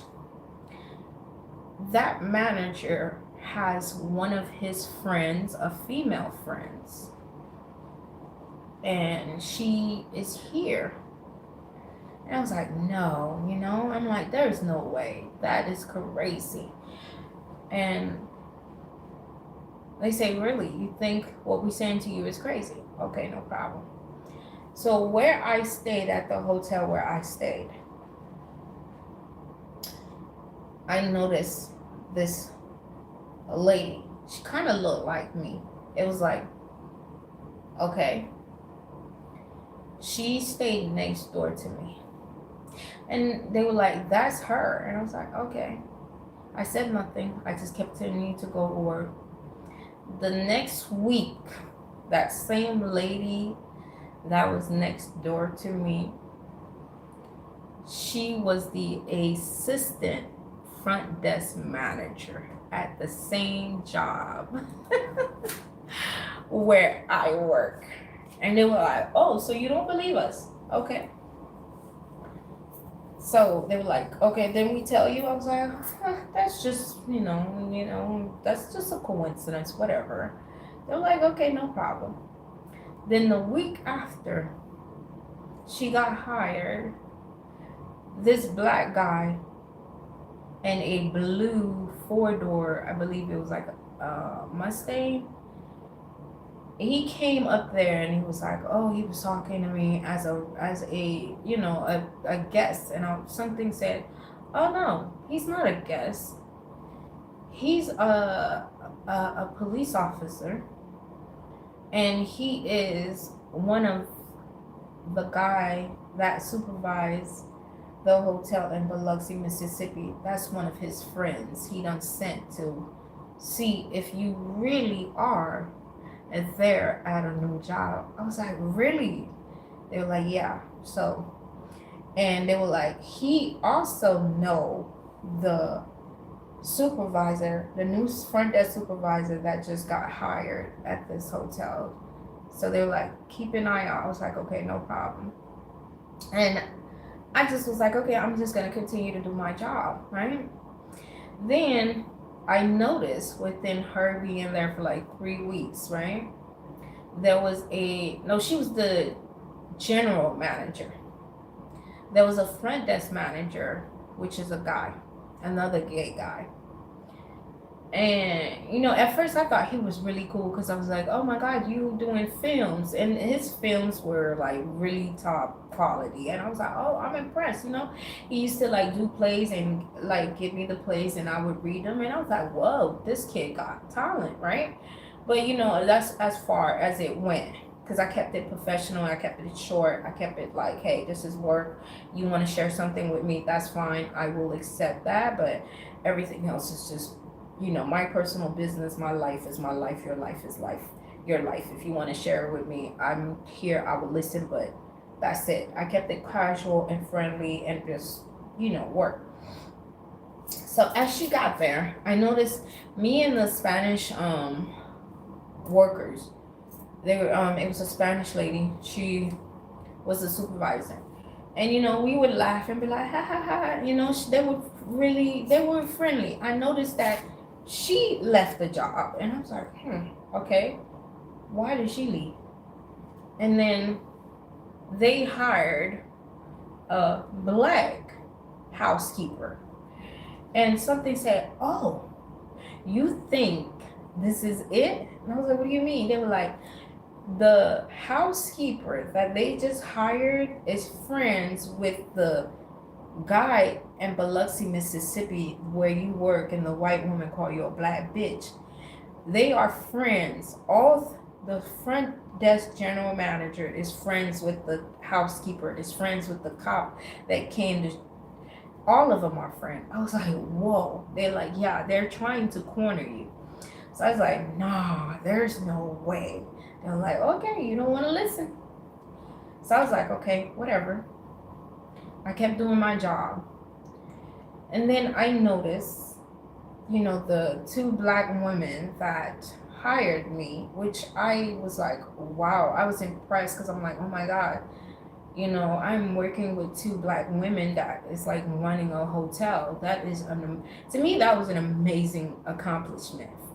So then I noticed that they were like moving different. And I'm like, okay, there's no way. Maybe I'm reading into it. But then I'm like, oh, okay, so the master of it all was the general manager. While she was in the back, she was playing and planning everyone around me. And I'm like, there's no way. She's a general manager. She has a higher position. She hired me, and she should be as me. I'm thinking I would be proud if I hire someone, and she's getting great reviews week after week and how awesome her service is, and she's representing me. I would think the owners would say, well, you hired a right person, in my normal logical mind. But that's not how it was. And then at the end, I'm gonna show you. So then I noticed she was the master puppeteer. She was slowly moving everybody out of the way that would interact with me in a positive way. And she would bring in people that would be, that is willing to corner. And then I noticed after a week or so, I started noticing a lot of federal agents. And I'm like, oh, here we go again, because they did the same thing when I was in Dallas. You would have the federal agents come in, and I'm like, oh. And something said, well, you know what? They have a secret room upstairs, and they are sitting there watching you and monitoring you and seeing how you interact. All these. So I was like, okay, so it's the same thing all over again. They were like, yeah. So then after a week or so, Christmas passed, whatever, it was like July. I noticed that the assistant general manager, the one that they hired that stayed at the same hotel as I did, I noticed that she was wearing her hair like mine. But I'm like, I don't own a style. This is me telling me what I'm seeing, what I'm being shown. I'm not trying to believe it because I don't want to be like, oh, well, I own a style. Nobody owns a style because we all pick and take from everybody to make our own unique thing. And I noticed that she would be wearing her hair just like mine. I'm like, oh, okay. It's cute. So I'm like, okay, we all, everybody's, was wearing their hair natural. I'm like, oh, okay. I'm over here like black girl power, like we're natural beauties. I'm like, oh, like, hey, yeah. But I was like, in their mind, they're like, yeah, bitch, we about to sacrifice you. You over here cheering us up while we're trying to eat you in the back. So I was like, okay. And then what triggered me and said, oh, shoot, this is what's happening. I had a customer, and well, it was several customers she did this with. The managers usually stay in the back, and I'm in the front. I'm handling the front, they're in the back. I noticed that it was her, it was the reservation manager and the manager of the hotel. They would be in the back when I'm talking to a guest, and I'm like, they could see me talking in the back. They have the camera. When I noticed that when I started talking to guests, they would hear me laugh. Both of them would run from the back office and would come to the front just to watch. And it was like I was, not only did I feel it, but the guests felt it too. And then it got awkward, and then the guest was like, they left. And I noticed that, and I'm like, okay. I paid attention to it, but I was like, whatever. So then it kept continuing, and I was like, there was no way these women would behave like this. Like, there's no cause. There wasn't ugly. There wasn't, they had a higher position than I did. There was no way, in my mind, I'm like, there is no way that you're telling me what I'm seeing is true, because there's no reason for them to be at any competition with me when they're in a higher, better position, better pay than I am. But little did I know, jealousy runs in many forms. So then the new lady that they hired, so it was the reservation manager, it was the hotel manager, and the general manager, all three of them black women. And then there was a housekeeping manager, because the Spanish housekeeping manager left and they hired her. So it's 4 black women and myself, 5 black women. But 4 of them were like grouped up. So I guess they were like in the sisterhood, but I didn't know. And then there were the front desk, all the front desk young lady were black too, because I was like, oh my God. I'm like, yes, finally, black. I'm black, we sisters, same color, blah, blah. I'm thinking, yeah, no. So then I noticed the general manager, the new lady that they hired. As I was talking to guests, she would come up and she would act like she was talking as I talk, she would do the same thing. She would sound like me. And I'm like, and then like she would do that, especially when she see me talking to like the male guests. And me, I'm like, dude, I talk how I'm talking now. I didn't see them as a man or woman. I see them as a guest. And then when they got, comfortable with me, we would talk about cars. We would talk about movies. We would talk about their work. We would talk about their wives, whatever, just that. I don't know. I bring that comfort to people, and they would just tell me their whole life, and I would just sit there and sincerely take it in and just be like, okay, I feel like you needed my ears. And I guess that's what they were jealous of. Because like when I was talking to a male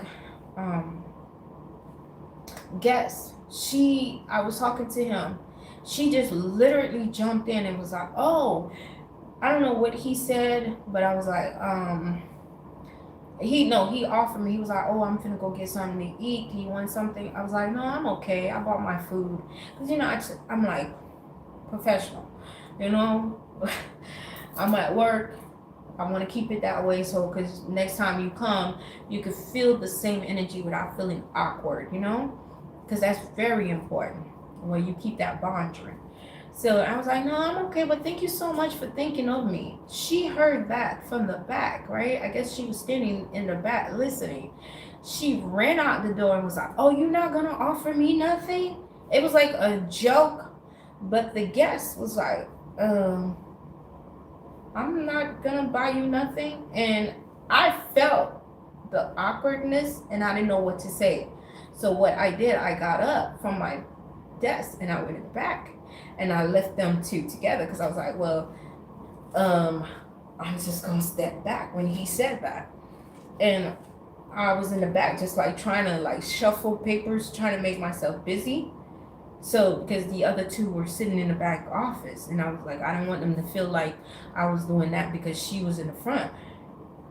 And I was just trying to see, like, just make myself look busy so they wouldn't know. So then I guess he left, and she came in the back. When she came in the back, I went in the front.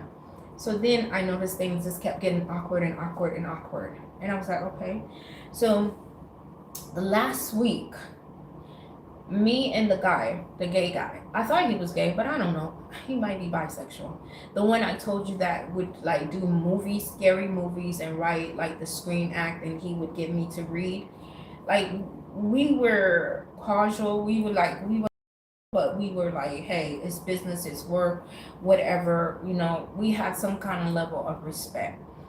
So I noticed like he was like, you know, leaning towards them, and I was like, oh, so now it's four women versus me and one man. I was like, oh, so that's what's going on. It was like they saw that he was okay with me. So what they did, they took like every opportunity to try to isolate him also from me. So it was him, the four managers, and the co-workers.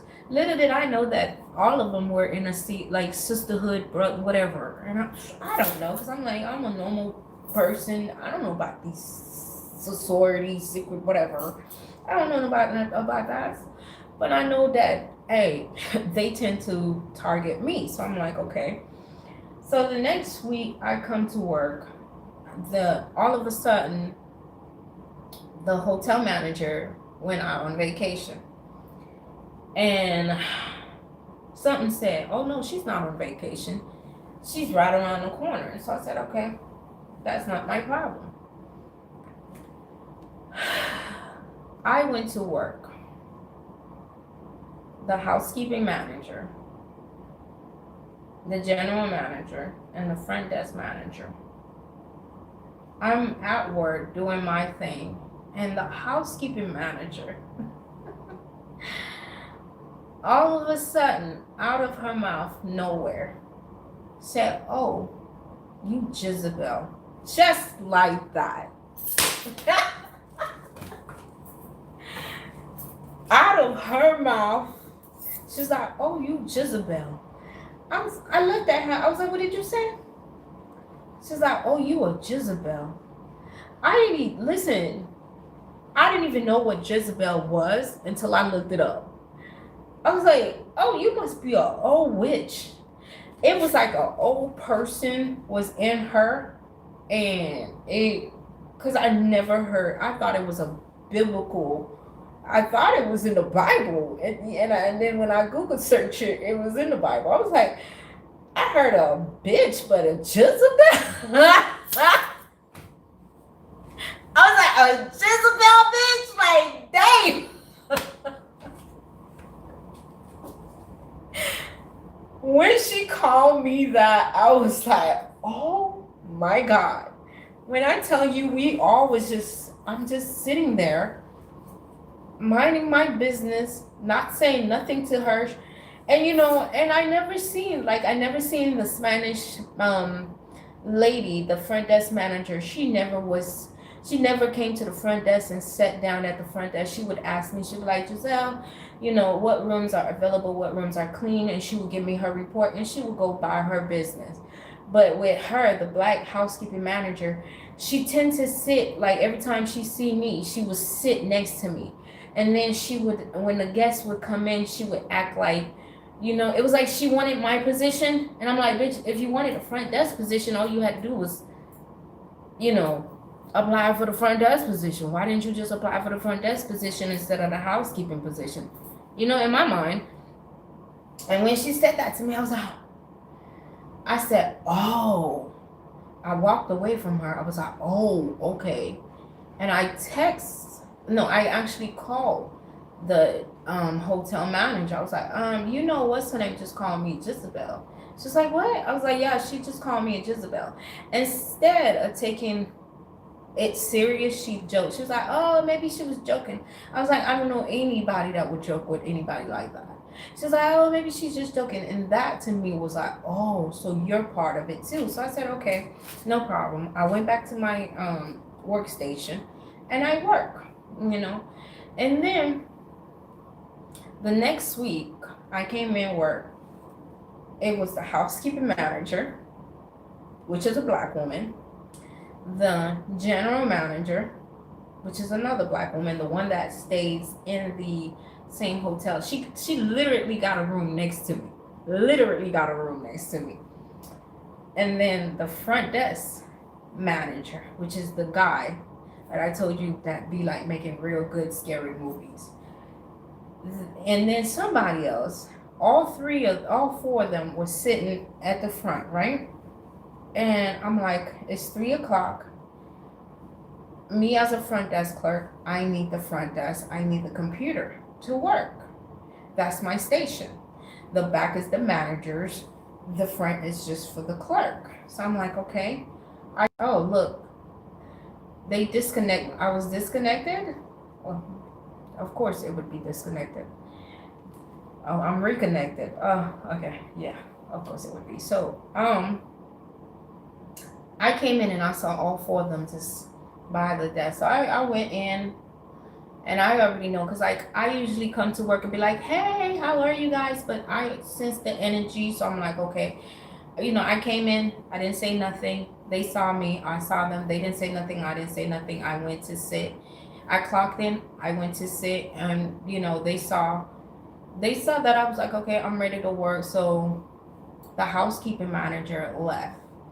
And then it was just me, the general manager, and the front desk manager. So I usually carry my purse with everything like food, lunch, whatever in it, and I put my purse on the chair. So I'm going to the computer because the front desk supervisor, which is the guy, he was in one computer, and then he was like sitting on my right, and then the other computer was the general manager, the front desk general manager, the lady that went and got the same room. They hired her to be in the same room as me because they were grooming her to be me, to take on my essence and my energy. Because remember I told you she kind of looked like me. So they were trying to do a destiny swap. So they went in. She was standing there and I'm like, I need to use the computer. She was like, oh, you can't say hi? She said it just like that. I was like, I just want to work. She's like, oh, well, when you come into somebody, just like that, when you come into somebody's house, you're supposed to say hi. And I'm like, well, you saw me too. I said it like that. You saw me too. And she was like, well, let me go. I put my purse, I had my purse. She was like, well, you can't just be moving stuff around. I was like, this is my workstation. This is where I need to work. I'm the front desk, as you know that. I was like this. And she's like, well, your attitude is not what we need over here. I was like, well, okay. She's like, oh, you can go home. I was like, okay, I don't mind going home, but you need to write it on paper, so that way you are the one sending me home and not me going home voluntarily. She's like, oh, I ain't got to write nothing down, just like that. And I was like, okay, I'm used to the attitude. So I'm like, yeah, you have to write it down because I don't want you guys to to say that I'm the one that walked out. They were like, she was like, oh, I'm not doing that. I'm not doing none of that. I'm not doing none of that. So I was like, well, then I'm at work. She's like, oh, you got to clock out. And I saw that she kept getting like hostile. So I was like, oh, God. This is the same energy. This is the same principality. This is the same entity that went from from Florida to Texas to Mississippi to Alabama. Now it's in North Carolina. This is the same in a different body. So I was like, okay, I know who I'm dealing with. I know what I'm dealing with. So I was like, all right, no problem. So when she was like, oh, I'm not finna do nothing. What you gonna do is go home with that attitude. I was like, all right, like I said, I don't mind going home. Just put it on paper that you're sending me home and not me going home. So that way I can have it for my record. And then, she started doing all this, out, behavior. Like she was like, oh, like, and I was like, okay. So I was like, you know what? I took my purse. I was going in the back to clock out. As I'm clocking out, she came and breast bumped me, baby. I don't care what you do. I don't care. You could call me all kind of name. You could do the little high school. I don't even elementary. That's not even high school. Elementary game. You could do all that little, little girl games, whatever. The little popular. You can't sit with us, and I don't care. I don't want to sit with crabs like that. But when you touch me, it's a different story. I guess because she couldn't, I guess whoever sent her was like, oh, do whatever you can do to get her out of her character so we can lock her up, so we can mark on her that she's the wild, confrontational attitude, black woman, ghetto, hood, want to fight. That was their main goal because they want to put me in a category since they couldn't arrest me. They want to arrest me as a violent being so they can cage me up. So they were like, oh, amp it up. We're not going to have her leave here without you doing, if you want, I believe this is what the higher ups or whoever was in control promised her, because she was in the same situation as I was. She was homeless too and staying at the extended stay. So I believe they offer her, you want a higher position, you want a new car, you want a new home, you want that new beginning that she's about to receive, and we can take it from her and give it to you. You have to amp it up. And when she heard that and saw me leaving without like arguing back with her, she went in the back where I was getting ready to clock out. She breast pumped me. When she breast pumped me, I blocked the fuck out. I blocked out. I haven't been in a fight since I was 17. And at my grown age, I blocked out. I don't know what happened. I came to when I was sitting in the lobby and I was shaking. Like when I tell you, like I was shaking. Like even now, I can't bend this finger. I was shaking. When I came to, all I heard her was saying, "Oh, I'm bleeding, and I didn't have no knife, no nothing. I don't know. I don't know what all I remember was having my key card to clock out, and I blocked out. All I remember was her brushing. I don't know. She just like, it wasn't just like a brush, like excuse me. It was like, and I was like, oh. You just would not leave me alone, And the worst thing is, like, I like this girl, work ethic. She worked as professional, as effortless as me.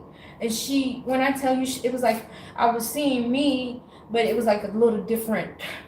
And I would never, like, we started off really well. And I don't know if the manager got into her head. When the manager saw me and her getting close together, it was like she was like, oh no, you can't have no friends, especially in a management position. So it was like they whispered in her head and it just overtook her, and then she became the one. Like it was like the manager used her to attack me because she wanted to attack me, but she couldn't. So she saw her and she used her as a puppet to attack me. She used one stone to kill two birds. That's what in my mind, because I'm like, this girl is really cool. Like she's professional. She's and I was like, oh, and she she's not bad looking, because she looked a little bit like me, because you know. So, and I'm like, we started like, you know, and then I noticed just the change, and I was like, oh, they whispering in her ear. So when she breast bumped me, I just blocked out. So I'm sitting in the lobby and I'm over here like shaking. And then I looked up. I saw, when I said if it wasn't 50 cops in that lobby, it was 50 police officers, Charlotte, Montgomery, whatever county police officers. For little old me in the lobby, they all stood at the wall. And I'm over here like, why is there so many police in this lobby? For me, and when this property would be getting cars being, you know, like broken into, stolen, there would not be a police nowhere near. That's how you know it's more into the hotel than what the fuck it is. It's a whole lot of background that you don't know of, because everybody's trying to get paid. Even the county, the police, all the hotel owners, everybody got some other thing going on. They would be stealing cars. Like, guests would go there and they would have cars. They would hire little gangsters, little thugs to come. The property owners would hire little thugs and companies to come in there and just do what they need to do, and somehow they would get paid. But that's another thing. That's none of my business, okay? I saw the police just standing on the wall. It was about 50 of them in the lobby. I'm like, and then I saw the ambulance and the fire technician, whatever. Everybody, like again, just like the accident, everybody was attentive to her. The polices didn't want to hear my side. The co-workers, everybody was just on her side. And they were like, oh, you know, and she was like, oh, I'm bleeding. And I'm over here like, dude, I was attacked. She attacked me. They bullied me. They cornered me. I'm walking away, and oh.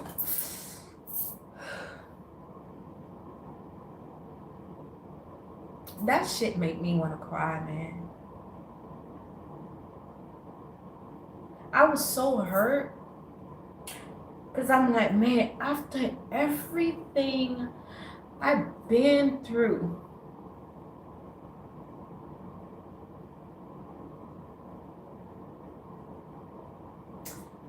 that shit made me want to bleed out. After everything I've been through to just get through this point, and after seeing Black women and being so excited and being so proud to be in the circle, and then to get treated worse by your own kind, it did something to me. Like, it broke my heart into pieces.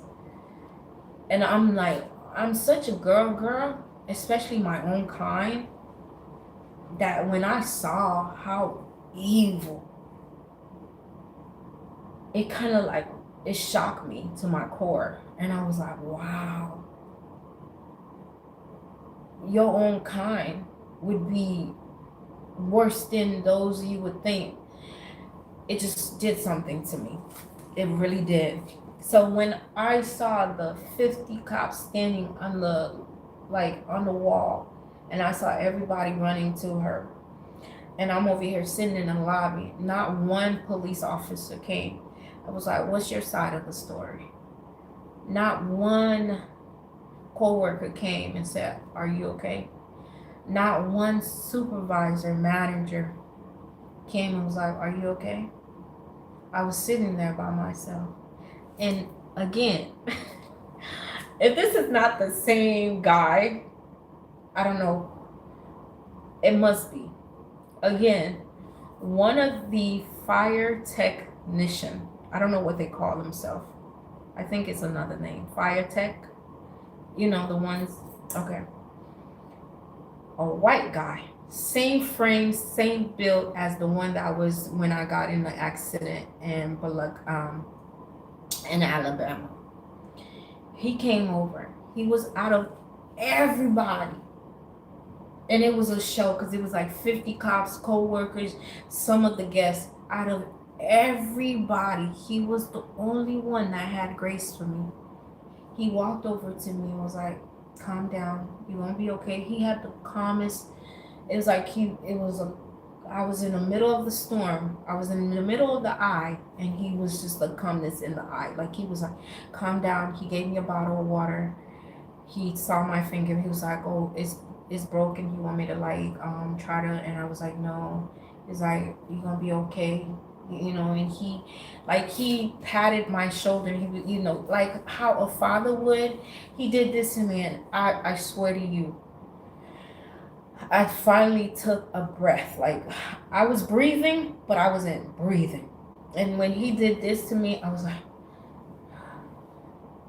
and then he was like, do you want to go to the hospital? I was like, no, I'm okay. He was like, well, it looks like your coworker might be going to the hospital. I would advise that you would go to the hospital too.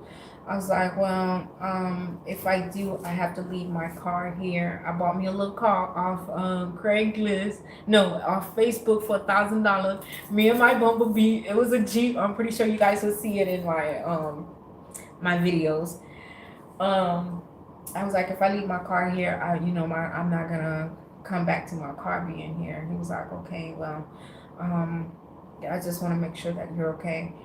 And he was like, you sure you don't want to go to the hospital? I'm like, I'm okay. So then,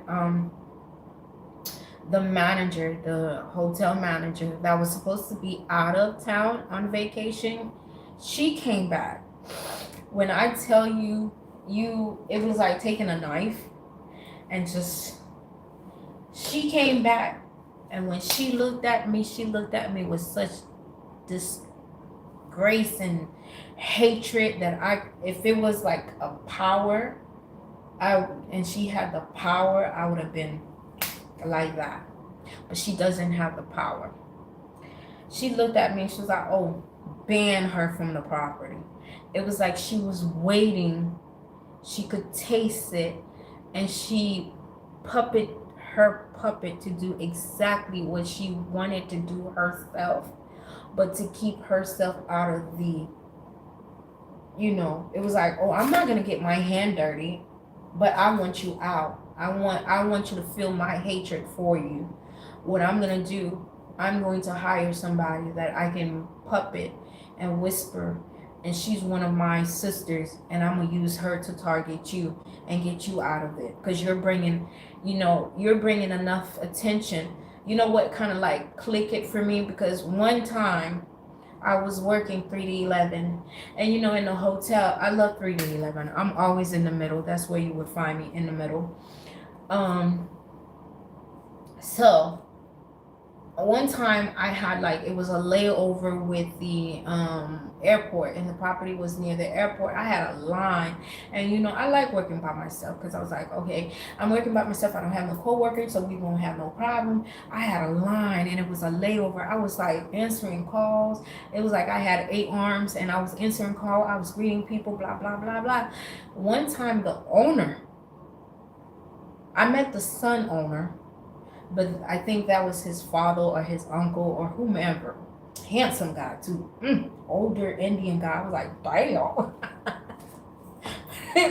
Anyways, I didn't know. So when he came in, I was answering the phone, and I was with a guest, and I was like, hey, welcome. I'll be right with you. Just be patient with me. I was on the phone, and I looked up on the line. I was like, hey, everybody, thank you so much for your patience. I'll be right with you. I will get your reservation in, and I will get you. And you know how, the hotel, you have hotel vouchers. You have to, that's the money. That's a hotel money. So I'm doing multiple things and greeting people and acknowledging them.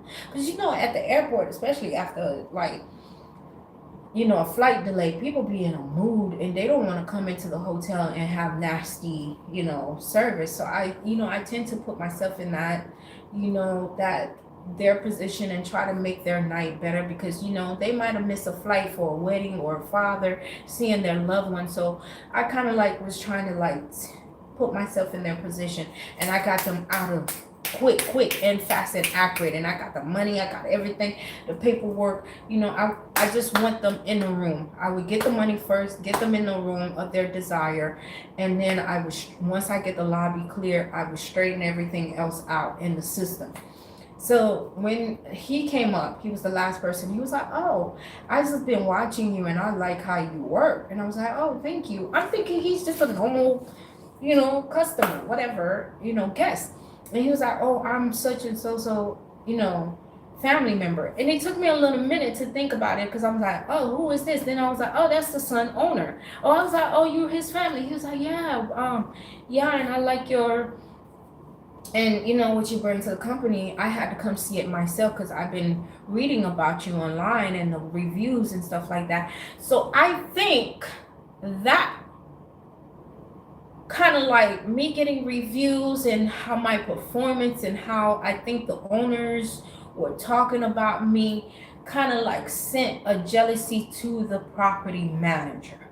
That's what I think of. Otherwise, I don't know what other reason she would set up this whole play, and she would hire this young lady to do for her. Because I don't believe the young lady that breast pumped me initially had an issue with me.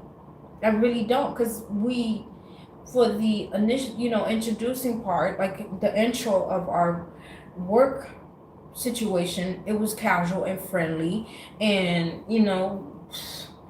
like we were vibing until like they saw, the property manager and the reservation manager saw that she was vibing with me. It was like they wanted me to feel isolated. Like it was like they wanted me to feel like, "Oh, you don't get along with your co-workers, leave.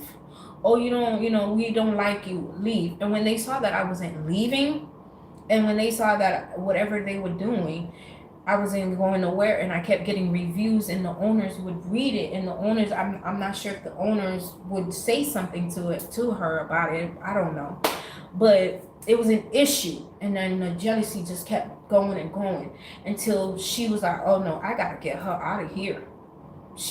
They're talking, whatever she just wanted me out of there. So she used the young lady to do her dirty work for her. So I was like, okay. So when she saw me sitting there, she told the police, she was like, "Oh, I want her banned from the property." I was like, damn, you want me banned? When I told you the look on her face and those words, I was like, and like, I didn't cry, but when she said that, tears, like it was like tears. I was like, "You guys target me? You had this lady she was a lady because she was my age. You had this lady you control her to come and target me. You did all of this to target me, and now you want me banned? Now you making it seem like I'm the like aggressor, I'm the issue." I was like, "Oh, this is an evil, wicked world." And when the tears dropped from my face, the white guy, man, I don't know who this white guy is, but I swear he was the same white guy that was the only one that came to the accident and wiped my face when the glass shield. He, like, I didn't feel the tears, but I know I was crying. I don't know, I was having like an out of body. He took whatever he had in his hand, and again, just like in the accident, he wiped my face. And I looked at him,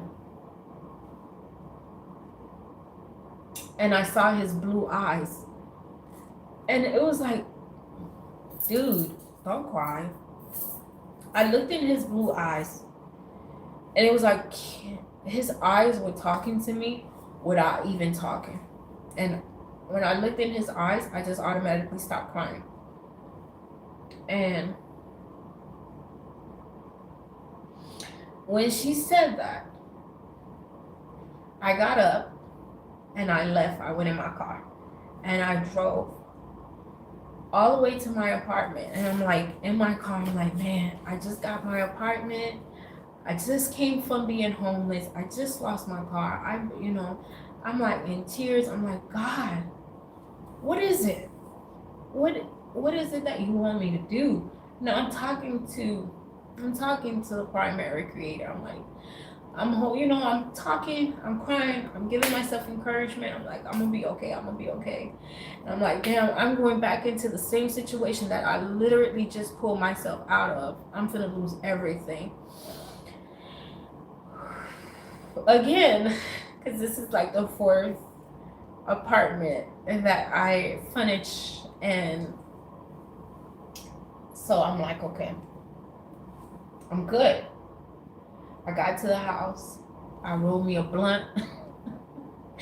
I rolled me a fat blunt. I went to the patio, I had a tree, and I had some, like, because I'm like, man, my birds, because normally the birds will come see me in the morning. So I'm sitting there smoking my blunt and crying. And this beautiful bird, this yellow bird I ain't never seen, just came and was like, tweet, tweet, tweet, tweet, tweet, tweet, tweet, tweet. And I'm like, man, bird, I don't want to hear you now. And it was like, tweet, tweet, tweet, tweet, tweet. And it just brought me comfort. So then I'm like, okay, I'm thinking that's the end of it, right? No. So the next day, I got a letter saying that I was being charged with assault. And I'm like, what? So I'm like, oh my God, my career is over. My career is over. I'm screwed. And I'm like, man, I've never been in a fight since I was 17. At my age, I got in this fight. Now I got a charge. Now I got to go to court. So I'm like, oh man. And I'm like, this not even, like, and I've been in the street. When I say I've been in the street, I was a woman, and I would think the woman that would be like in the street would behave the way these corporate women behave, but trust me, the women in the streets, like in the clubs, behave, I don't know, the scale rate doesn't even compare. The class doesn't even compare. They have more class than these corporate women do. You would think they would be more vicious, more like catty, but no, trust me. And I was like, I never got in a fight with them, but when it comes to, when it comes to a corporate setting, that's where I get in a fight. I was like, I should have just stayed in the street. I should have stayed there. If it was like they wanted me to act out. They wanted me to act ghetto. They wanted me to be like another, oh, she's fighting. She's just another black woman. She's the angry animal. Let's cage her up. Let's lock her up. She's the aggressive one. That's what it was like. Oh, she's the Jezebel. She's the bitch. She's the black bitch. She's the aggressor. That's the title they wanted me to play. And I was like, no, that's not me. That's like, as you can see, it's not. Like, it clearly is not. No matter what, it's not. I'm a loving, peaceful, energetic, no BS. What you give me is what, if you say, hey, it's a straight line, I'm going to walk a straight line. But if you give me something else, then I feel confused. I'm like, nah, I'm not playing that game no more. I take myself out of that game and let you play your own game. That's how I am. It's like black and white. If you want to play other colors, tell me that we're going to play other colors. So I could be in it too. I could be like, oh, okay, we playing other colors.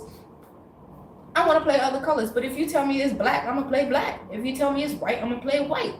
But if you tell me it's multiple colors, I'm going to play multiple colors. But if you tell me it's black and then you say, oh, no, I'm going to flip it and I'm going to play, then I'm like, that's not a fair game. And then that's when I'm like, oh, I don't like snakes because there's no need to. So anyways, because how I am is how I am. If I love you, I love you. If I don't love you, I ain't going to disrespect you, but you going to know it. I'm going to just be like, all right, whatever. So anyways, so I got to notice that I was like, oh, you got to show up to court. And I'm like, oh. I'm thinking, We fight, we fight. You started the fight. You breast pumped me. You targeted me. You cornered me. You bullied me. And I guess because she wanted to embarrass me in the fight, because I guess from whatever, from the white woman calling me a black bitch and me walking away and them doing other stuff at other property, I just kept walking away. I guess they felt like, oh, she's just a pushover. But not knowing that I was trying to keep my freedom and I was trying to just keep my head above water. And they thought, well, we did this to her many times and she didn't fight back, but now we just gonna push it to the. But I'm like, okay, you touched me, you assaulted me, so in my mind, that's a threat. You putting my life in danger. Like the alarm went off. I'm like, oh, you went over the boundary. You went over, you calling me a Jezebel, you having to, come and act like me. When you breast pump me, that sent an alarm like, okay, we got to protect us. So I defended myself. So a couple of months went by. I paid my apartment, and then my money just trickled. And then I had to go to court for eviction. So I was like, okay, I went to court for that, and then I had to go to court for her. So the first court date, she didn't show up. So I was like, okay, I lost my place. So the destiny swap that they wanted to do, they did it. That's how they are able to do a destiny swap, because they saw that I was working and they saw that I was getting myself out of the whatever darkness or whatever they sent to me, and they saw that this job was the footstool for me to gather more, and they could not handle that. So they did whatever avenue, whatever necessary, whatever that was needed for them to do to get me out of that situation, and to give whatever hard work that I was working for, whatever I was manifesting, they wanted that for themselves. And since they couldn't see me naked, and that's another way for them to try to energy harvest. Since they couldn't get that out of me no more, and they saw that I was trying to like use my mind instead of my body, they were like, oh no, we got to figure out a way to get her essence and her energy. And that was their way. So she got out of her situation. So we switched. She got out of the hotel. She got out of her old car. She got a new car, places and everything. Let me tell you, she even hired someone. The bedroom, I have a video of me setting up my bedroom in my apartment. The bed, she got someone, because I had to sell it. I placed it on Facebook Marketplace. She even got someone to come and buy the bed. Hey! It's an evil, wicked world. The bed that I was sleeping in, the bed that I paid, and she could have went on Wayfair and bought the same bed new, but she wanted my bed. In my mind, when I was told this, I was like, there's no way, because she could have went and got the person could have went and got a new bed off Wayfair. No, they wanted the bed that I was laying in. They wanted the mattress that I was laying in. They wanted the bedroom decoration that I had. They wanted what I had. When it trickled down to the bedroom set that I had. They hired someone that I would not recognize, but I was told, hey, that's her people. Came and got the bedroom, paid me what, $300, the same $300 they could have went on Wayfair, and got a brand new bed. But because it was my bed, they wanted to strip me of all of it. And I sat there while I was being told, yeah, this bed that this guy just came and bought, this bed is going to be given to her. She wanted your bed. She wanted your position. She wanted everything that you had, even down to the mattress, even down to the picture frame that is hanging on your bed. And I was like, no, no way. They were like, oh, okay, you don't believe us. We're going to show you. And I'm not going to say how they showed me, but they showed me. And I was like, whoa. So then when she didn't show up for the first court date, I was like, okay. And by that time, I lost my apartment because I couldn't pay it. I didn't have a job. And I went in. Let me tell you how bad it was. I kept going in, filling out application, right? She the black manager, the one that managed the property manager, she blackballed me. Her and I believe it was, I think it was the owner's son also. They had something to do with it also. They blackballed me from finding opportunities or job in Charlotte.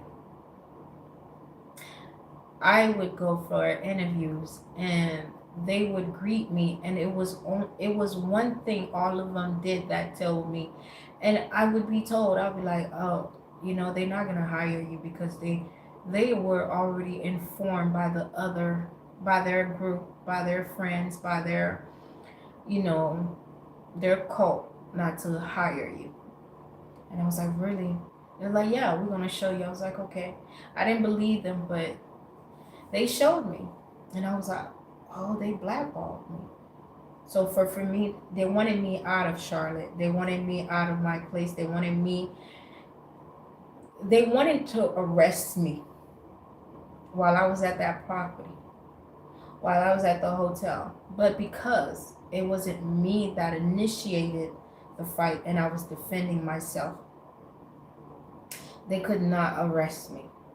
So now that they couldn't arrest me, because that was the initial, since they couldn't sacrifice me, they wanted me to be caged up, locked up. So they wanted me to be seen as the aggressor. And since I was not the aggressor, they had nothing but they had to let me go. So then I was like, okay, I lost my place. And then I was back to square one again for the fourth time. And I was sleeping in my little bumblebee, because I call her Bumblebee because it was yellow and black. I was sleeping in my car, and I'm like, okay, we can't give up. We can't give up. We gotta keep going. We gotta keep going. I would go from job to job, and nothing would hire me. And then I went to another interview. It was with this elite concierge company, and they hired me. But then I was like, wait, something's not right. And then I was like, no, I'm not going to take that job. So I was like, no, okay. So then the next day, this man saw me sleeping in my car. And I guess because he saw me sleeping in my car, and he felt like, oh, I was desperate. That I was just going to be just like, okay, well, my situation is tough. I'm just going to give up my body. And when I told him, no, I'm good, I'd rather just suffer it out than to just, So what he did, he was like, oh, you think you all that, blah, blah, blah. He gathered other people. He had a mechanic cousin while I was in the gym, because that's where I would take showers at Planet Fitness. Let me tell you, Planet Fitness, I'm always, when I become a billionaire, I'm gonna always keep Planet Fitness in operation. Always.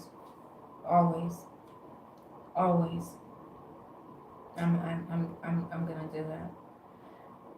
So while I was in Planet Fitness, while I was in there, his cousin went underneath my car and did something to my radiator. So as I'm driving, I'm not knowing nothing. I just took a quick nap, and I heard somebody say, "Hey, they did something to your car." I'm like, "Damn, what the hell? Why?" As I'm driving, my car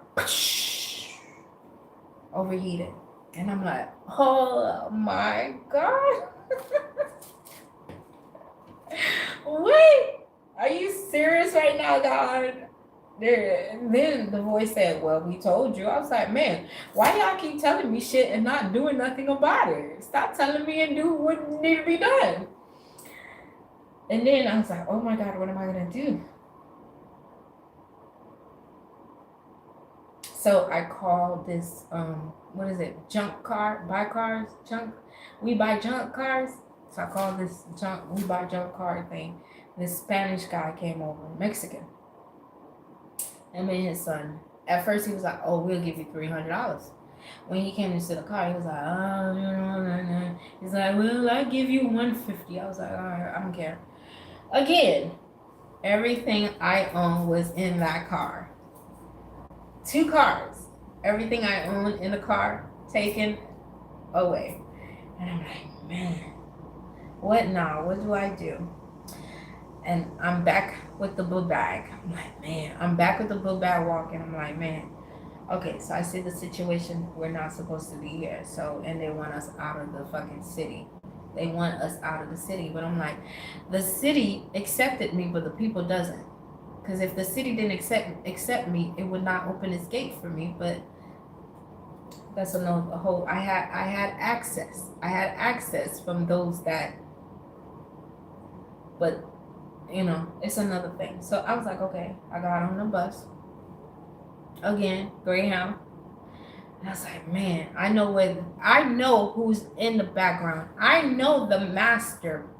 The snake with the head. I know they want me to go back to them. I know they are in Florida planning all of this, going to the islands, they going to Colombia, they going to Africa, they going to Mexico, they going to Australia, they going to Haiti. I know the master puppeteer, the grand motherfucker is in Florida trying to make me go back to them. So I know what's being played. So I was like, okay, I'm gonna go to Atlanta. I always wanted to go to Atlanta. Never been to Atlanta. Let's go and experience Atlanta. So I took the Greyhound. Got here. Went to Planet Fitness again. Took a shower. I'm like, man, we gotta go. We can't be without a job. Because we don't like just not making money. So I was like, all right. So then I was like, okay, what can we do? How can we flip the $150, because we paid $50 to get on the bus. So I was like, okay. So that's how I started finding out about the chicken that I showed you. So I was like, okay. I looked at the Greyhound bus and I'm like, man, when you at the Greyhound bus, they got cold food and you be paying $5. So I was like, okay, let me try to do something. So I went in on my feet with my book bag. I went in, got like 5 little chicken and started selling chickens at the Greyhound bus. Hustle with me. So I was like, okay, I got a little money. And then I'm like, man, I need somewhere to stay. And it was freezing. That's when like the whole freezing thing. I'm like, man, I ain't got no car. And I don't know anybody. I'm in Atlanta. I'm thinking Atlanta would not be this cold. But then, they wanted to play with the weather because they know that I was on feet and they were trying to delete me. So, and they were trying to not only delete me, but they were trying to put me back into a timeline that, So anyways, so I was like, I kept flipping the chicken. I was buying chicken, selling them at the Greyhound bus, and people were buying them. So I was like, okay, well, I need a place to stay. And I'm like, fuck, I don't know nobody. So I started walking. I was walking like 10 a.m. And where the Greyhound is where, what's that strip club that's well known in Atlanta? City something. So I was like, let me go the opposite, because there was a strip club and a jail. So I was like, nah, I'm going the opposite way. So I started walking. It was like 10 a.m., 10 p.m. And then I saw this I think it was a halfway home or something. I don't know what it was. But it was like mostly men, right? I'm there, and this guy was like, hey, man, what it was a group of them. They were like, man, what you doing? Why are you walking late at night? You don't even look like you belong here. I was like, man, I don't have a home right now. I'm going through this. And this guy, he was like, man, I'm going to just sneak you in because it's too cold to be out here. I was like, yeah, you're right. He was like, well, you could come stay with me, but I'm going to have to sneak you in because, the home, I guess they don't allow women or whatever. I was like, oh man, thanks for looking out. I got in that house, baby. I was like, oh shit, I ain't never seen nothing like that in my life. I was like, oh damn, I done hit the bottom. But I was like, you know what? I'm grateful because he took me in. He didn't try nothing, and he, he was like, he was heavy in the street, like heavy, like And I was like, oh, he didn't. He was like, man, you can stay in here. I'm gonna just sleep in the in the hall. I ain't, it was like, oh my god, and I'm a clean freak, but I was like, God, help me through this day because I can't do the code. So I was like, fuck it. I went in the room. I was like, oh, it was so, but I was like, okay, I'm just have to rough it out because it's better than being in the freezing cold and, being in here. So I was like, okay. Then the next day, he was like, oh man, I told my friend about you and he got a better room than me and it's much cleaner. I was like, oh man, thanks for looking out. And he was like, well, I'm gonna introduce you. That's how when you go to places, especially big cities, the homeless, not even the homeless, I wouldn't even say, the people, they're the people that rule the city, not the police, not the city, the people that you think, oh, they're drug users, they're homeless and all that stuff. That's the real foundation of the city. You get the respect of them, you good. So he introduced me to, like, I guess the top tier of the halfway home or whatever leader. And he was like, oh, what's up, shorty? I was like, hey. And he was like, my friend told me about your situation. I was like, yeah. And he was like, well, you know what I'm saying, you can stay with me. I got food. I got, my place is decent and blah, blah, blah. I was like, oh man, that's sweet. And I was like, man, I ain't doing nothing. He was like, man, we ain't worrying about that. We ain't asking you for no sex. You know what I'm saying? We good peoples and we understand your situation. And I was like, all right. So I was like, oh God, I hope he's, you know what I'm saying? I hope he's real about his word. So I was like, okay. So I went in, got in his room, and he had, like, I'm telling you, he had food. Like, I was eating good. Eat good. I was like, okay. And then, I saw, even if he was in his situation, he was a businessman and he was a hustle. He was making, when I tell you he was making money, I was like, damn, how you make money in this situation? He was like, don't worry about what I do. Just know that I'm doing what I need to do. And I was like, man, I can't sit here and not, hustle myself, and you a hustler. He was like, all right, shorty, well, if you need money from me, I got money. I can give you money to get your, personal things. And I was like, oh, that's so sweet. He was like, man, I got you. And, he didn't ask me for nothing. He didn't disrespect me. And you could tell he was like, not only in that area, he was the leader, but he was also like the leader.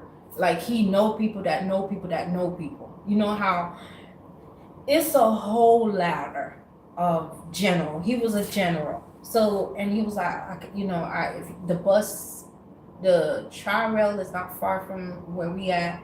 You could take the Tri-Rail, go downtown and look for jobs and stuff like that. I was like, all right, good looking out. So he paid for my tickets to get to the train station and back and forth and like that, and whatever I needed, if I need money to just pay my phone, whatever, he gave it to me. I was like, damn. And food, it was unlimited. When I tell you, me and him, it was like it was like best friend. It was like, this man made me laugh, I made him laugh. It was like whoop-de-doo, whoop-de-doo. And it was just like, okay, it was good. It was like, it felt good to my soul, because I was like, man, all right. So I was like, okay, I gotta get up. So again, I went in with my resume, passed them out. Next 2 days, got a call. Hey, we wanna, we wanna invite you for an interview. Went to the interview, got the job, started working. It didn't take but 3 weeks. Boom. Same thing. Jealousy. Boom. I got to the job. This time, I'm not familiar with, I seen gay men. I heard gay men. I interacted with gay men, but never that kind of level of a gay man. The gay men that I would always meet were classy and more attentive, or more, you know. So I was talking on my phone and I said something in my native language and he took offense to it, and it was just like a female but in a male body, and I didn't know how to, so I was like, okay, I'm gonna remove myself out of the situation just to keep my peace, because I don't know how to fight a female in a male body. And all the gay guys that I know, they were, even though they were feminine, they were always, a male thing about them. So that to me was like different, and I didn't know how to, and I'm like, I'm new here, so I'm just gonna be like, okay, I remove myself from it. And I'm like, damn, man, I gotta get a job. I gotta get another job. So I went in, got another job, and then I got a little car, and I was like, I thank dude for giving me a place to stay and feeding me. And I was like, oh, I'm finna sleep in my car. He was like, damn, you want to sleep in your car? I was like, yeah, I'm just gonna sleep in my car and just hustle it out for a little minute. He was like, man, okay, you're always welcome if you need a place. I was like, yeah, but I always gotta sneak in when it's visiting hours and stuff like that, and I don't want you to lose your place in the program and stuff like that. He was like, yeah, you're right, but you know what I'm saying, if push come to shove, if you need me, I'm gonna be here for you regardless. I was like, I know, and we parted our way. But in a way, I felt like while I was in Atlanta, he was my guardian angel. He was my protector. And then, you know, here I am. So, yeah. It's a lot more that happened to me that people would do to me, it's a lot more that I know. I mean, that people think that I don't know about. Even on my YouTube channel, how other YouTubers use whatever their energy and their essence and their like cult to try to, even though my channel is so small, that they will try to, I can't say it now. When it's time for me to speak on it, I will. But it's a lot that I see that people think that they're doing in the shadows. I'm basically right there watching them in the shadows do these things to me. And they think that there is no witness, but there is always a witness. There's always, and I'm there watching them plot and plan and do all these things. And I'm like, man, you're traveling to faraway land. You're traveling to the Geechee Islands. You're traveling to all these, and you're coming together. And I'm sitting there watching them do all this. Even if I'm in my room, even if I'm in my car, I see them going to these places, doing these things and chanting and doing all these things. Even going to freaking Europe and stuff like that. And I'm seeing this, and I'm sitting there watching them in the comfort of my own space. It's a lot of things that I would say that has been done to me, but it's not time for me to speak on that. But that's just a little sprinkle of what is happening to me, and how many times. This is like my fifth time that I have to build from the scratch. And I always do, and I always do it better. But this is just to give you, give myself, I'm speaking for myself too, because I tend to go back and watch my videos. Even if you're going through a rough time, just cooking a little meal will make a big difference. Don't give up. I don't know what the end goal of it is. I don't know what the prime creator has for me. But for me to be, for people to make me feel isolated on purpose, they will do it on purpose. They will go out their way to make me feel isolated, as if I don't enjoy the time being by myself, as if that's something to break me. You know, they would baloney, Shazam, they would give me baloney and expect me to be at the level to be like, oh, well, you're going to enjoy baloney the rest of your life. Shazam. Not knowing that I could take that bologna and flip it and make it into a gourmet meal. Meanwhile, if they had the same bologna that they try to give me, they would take themselves out, you know? But that's how life is. Like I said, I don't know what the end goal of it is, but I know the prime creator, the one and only true living creator of all worlds, the one and only true living sons of all world is in control. You may call it God, Jesus, whatever ancestor, you know, or whatever you want to call it. But I know that, you know what, I have bad days. I have days where I just, you know, I scream and I cry, but never to the point, you know, to not remember that each day that I am awakened, that the breath, the spirit, the life force, the being, the entity, the source that I am connected to is higher and greater than all those that are trying to, you know, come against me. So I give praise for, I guess I give thanks for those who watch over me. You know, I give thanks to the Atlanta, oh my God, Atlanta police officers, I think the fine, oof, yeah, let me tell you, don't ever go to Atlanta. There's some fine, oh my Lord, there's some fine police officers in Atlanta. I give thanks to the police Atlantas for watching over me, even though I was riding dirty. They know, they're like, man, look at her going, and she ain't got no insurance. Thank you for looking out for me when I was sleeping in my car.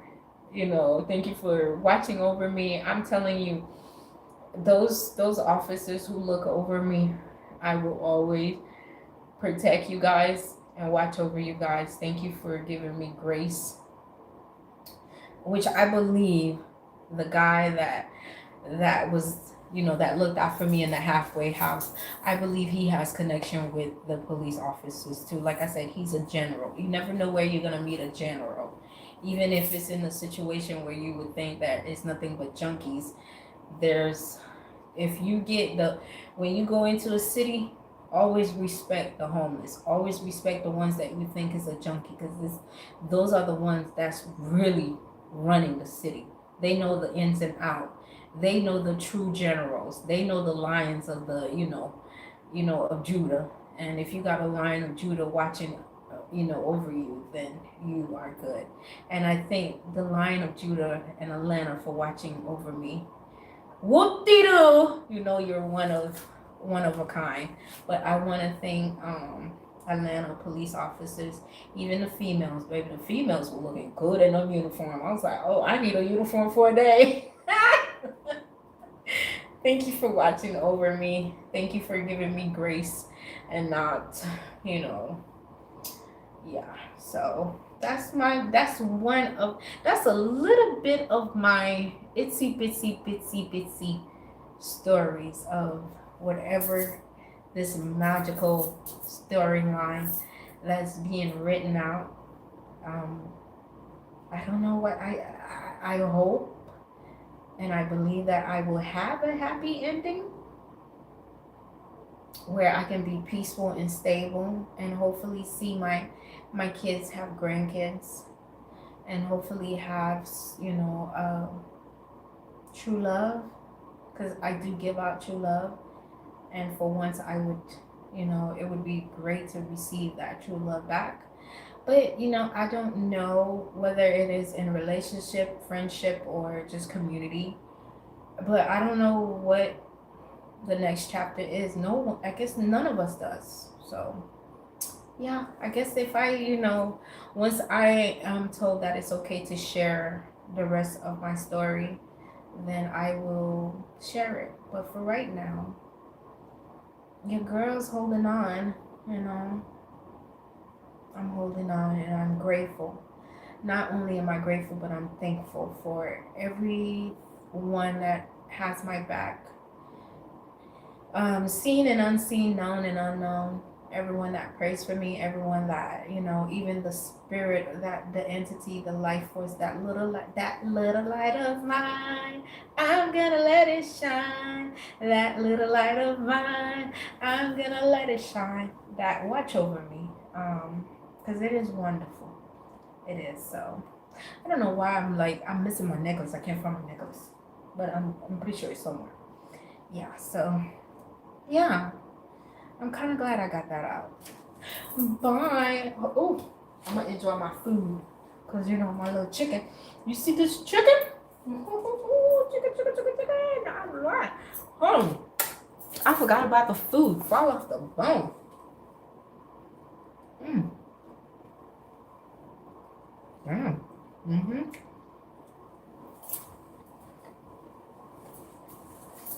Bye, you guys. Mm. Mm. Mm.